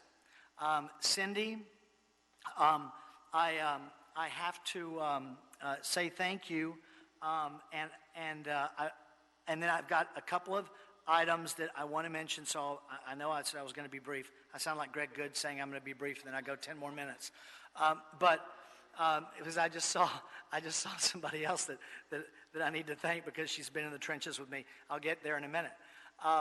Cindy, thank you for jumping into this job and adopting this board and the commissioners, and for saying yes no matter what the issues are, and for your time as a disaster service worker for the city. We've called you back from DSW now because of the transition that's coming up. But Cindy jumped into this job, and I want to say thank you to Cindy for something else, for loving this job. Cindy loves her job.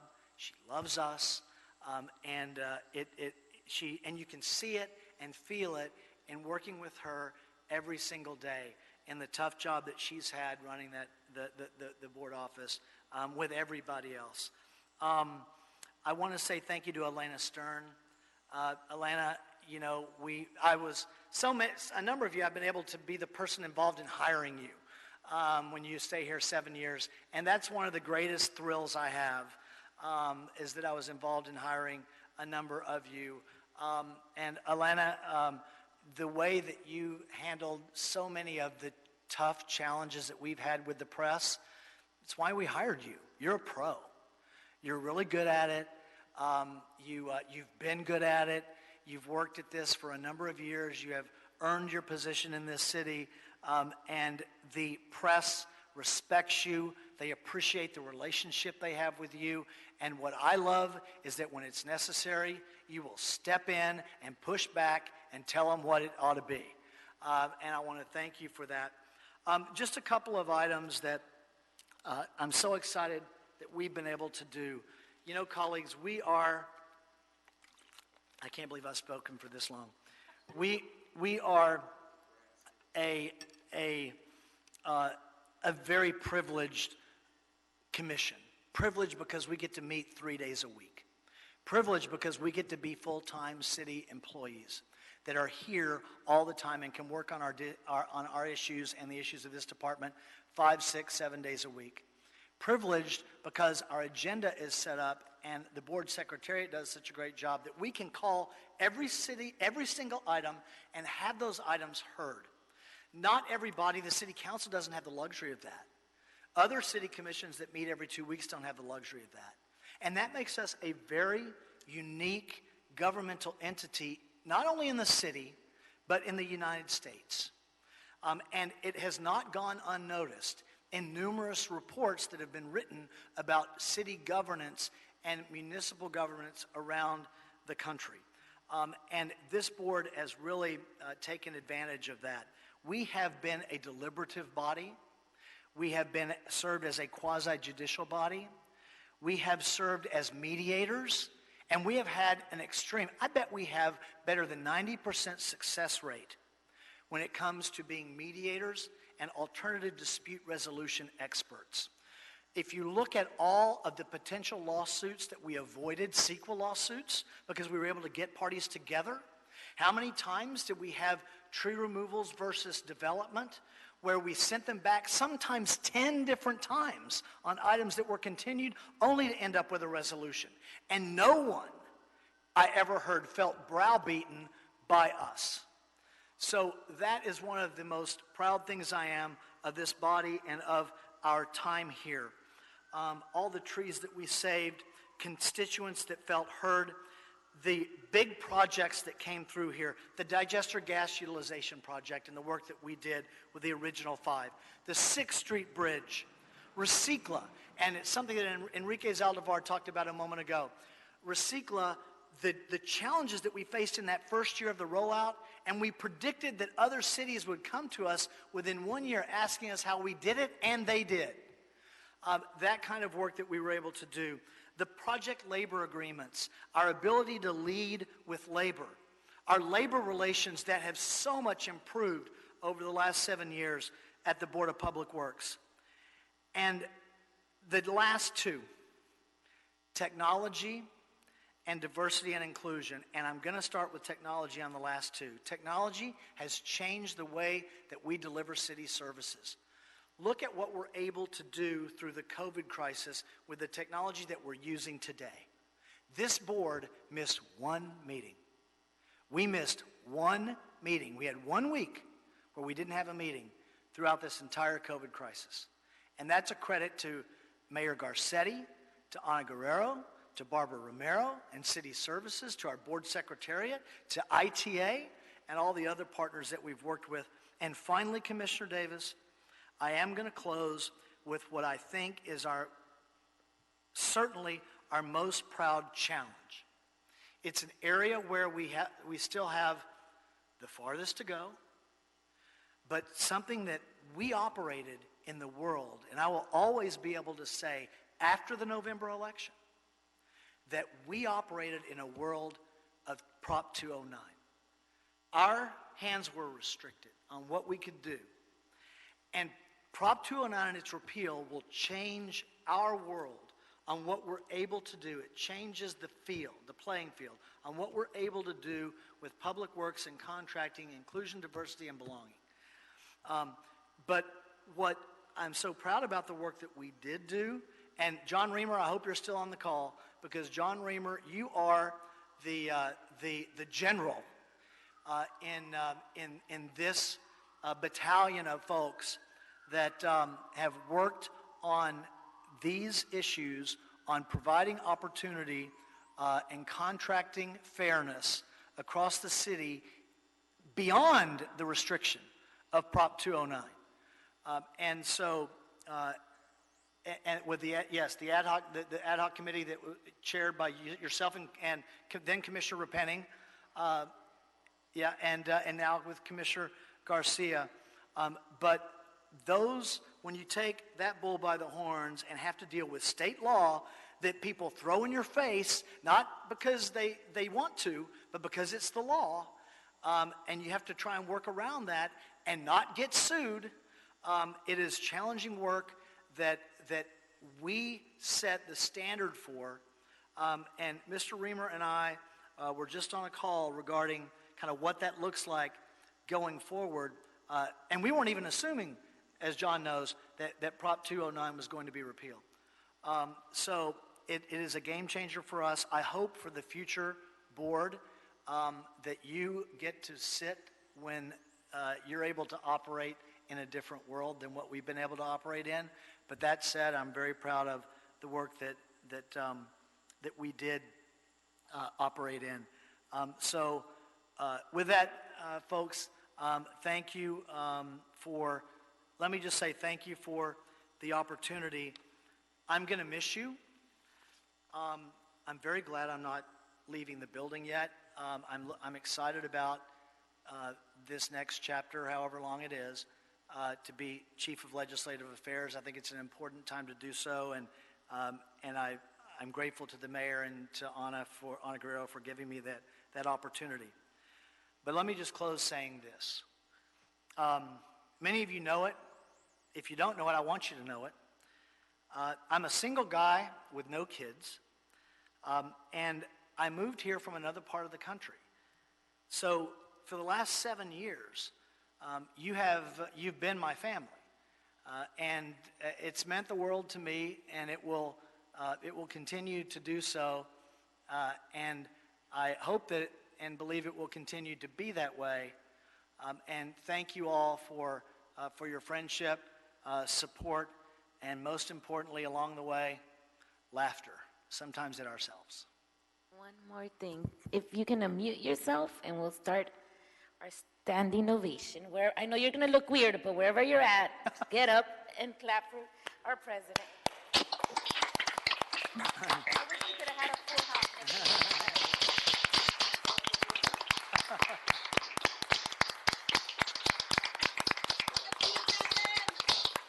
Thank you, Kevin. Way to go, Kevin. Congratulations. Simone. I see Simone. Thank you, everyone. And now I get to say, on this Friday afternoon, sorry I kept you as long as I did, we are now adjourned. Mm-hmm.